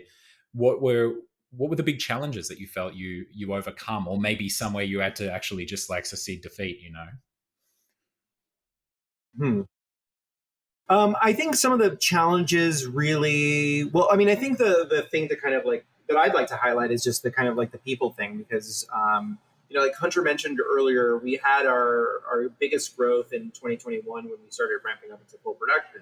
So we ended up bringing in some folks who that we hadn't worked with before, and folks who were going to be touching the Star Engine for the first time, who were going to be working on a platformer for the first time. So I think for us, there was a big kind of need to like make sure that everybody was like onboarded appropriately, and that everybody was, because we were in full production, like being productive, as quickly as possible, just because there wasn't a lot of wiggle room to like, get people to kind of, to learn stuff, but we still wanted to make sure that it was all done correctly. But, I think so the biggest challenge was just really around like making sure that kind of folks were, caught up to speed and were able to kind of like contribute to the game like as quickly as possible. But, I think, we had documentation in mind. We had folks like Brad Flick who spent like a lot of time, making sure that people were going through like what he created, which was like a level design course to teach people like the fundamentals of level design and to kind of get them hands-on with it. So it became a thing where, we overcame those challenges by just like working really closely with folks and kind of giving them, space to kind of like learn and, fail and to kind of like succeed at their own merits. But, it's like, I don't know, just creating the kind of like the platform for letting folks kind of, grow was something that became challenging for us, especially as a kind of, I don't know. I mean, I still think of ourselves as like an indie studio, even though we're, 5-6 years in. But yeah, I mean, I think there's several different ways to handle it. And I think for us, like being hands-on, being very kind of like open about, about goals and I don't know, just giving people a chance to succeed was something where, more often than not, like, we were proven right in giving people that kind of like option, because, I think at the end of the day, there were a lot of folks, and there were quite a few folks who just, had Pennies as their first title, who did an exceptional job of just kind of like picking up what we were putting down and, excelling at what they do. It's such we've spoken a lot about the push and pulls, the natural push and pulls, right, in the opposing forces of game development and the intersections of all these decisions that we're making, right? Like as whether it be CTO or game director or executive producer, CEO, and right across the board. But this is another one of them, right? Especially when you've got your own studio, is like when you hire someone, you're hiring them because you have a need for them to move on to the project, and the project usually when you're scaling up is like already moving at a particular pace, and there's that push and pull between how much can I reasonably invest in bring this person up to speed, and how much of it is like, okay, well, jump in the deep, let's throw them in the deep end and see how much they swim, and that finding that balance is a real challenge. I know at League of Geeks we had this thing called our onboarding was a whole week where you explicitly were not allowed to do any work except for just like read the policies. Like, we had meetings teed up with people. So the head of production would run you through our production processes. You had to play the games or whatever. And the way that we described it was that's kind of like the slip lane onto the on-ramp to the freeway, right? Like if we're all going like at 60, 80 miles an hour, like that's the week that you get to like come on board, pick up on the culture and, pick up on the processes and then sort of take their hand from there. But we didn't have a whole engine to teach people as well, right? And everything too. Yeah, we're kind of the opposite. We just like we would try to get people in as soon as we could, just so people got hands on with the tools, and because I think with custom tool set, it's intimidating, and you're just sort of like, I think that the worry is if we wait 2 weeks to get people into it, they're spending that first period of time at the company like, oh no, I got one of these days I'm going to be thrown into the fire, and it's like, no, just like throw them into the fire on day one, get it over with. You're saying your remedy to the fear is exposure therapy, basically. Yes.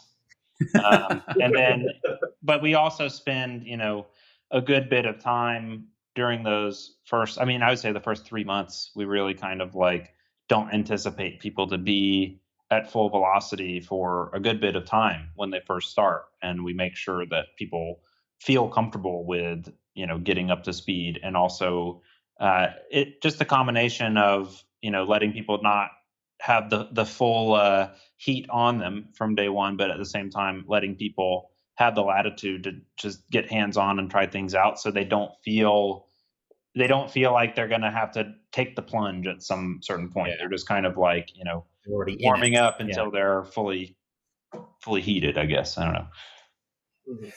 I can follow that analogy. It's fine. Well, guys, it's a phenomenal achievement. Like, let's give it the plug. Like Penny's Big Breakaway. What, you're on Steam? You're on PlayStation, Xbox. What else are we on? Steam, Switch, PlayStation 5, and Xbox. Xbox Series. Hey, yes. Amazing stuff. I'm still playing Penny's. I haven't finished it yet, but I'm loving it. Congrats. Really excited to see, where you'll head next, and like what's happening for Evening Star. So thanks for chatting with me today. All right, thanks a lot, Trent. It was great talking to you. Yeah, thanks. Awesome. So much for having us, Trent. I do have one final bonus question for you, Dave.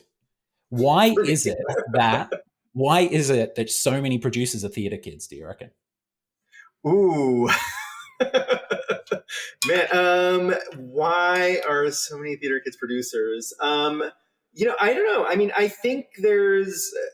Okay, so I think one of the reasons why is because, theater is a very collaborative experience, right? You have your actors, you have, your set designers, you have, folks that work in lighting and stuff like that. And I think, there are very few actors who can kind of get by without really understanding how all these things are put together. So I think theater just kind of like trains you to really kind of like think outside your own kind of like box to see how like others kind of contribute to this end production.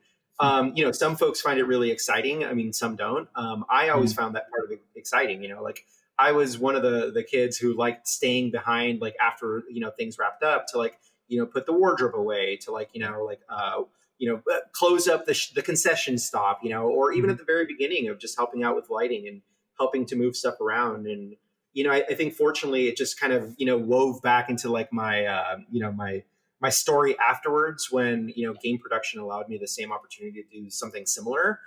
So I think it was just that part where it's just like, working together with other folks and putting these different pieces together to kind of create this this, work of art.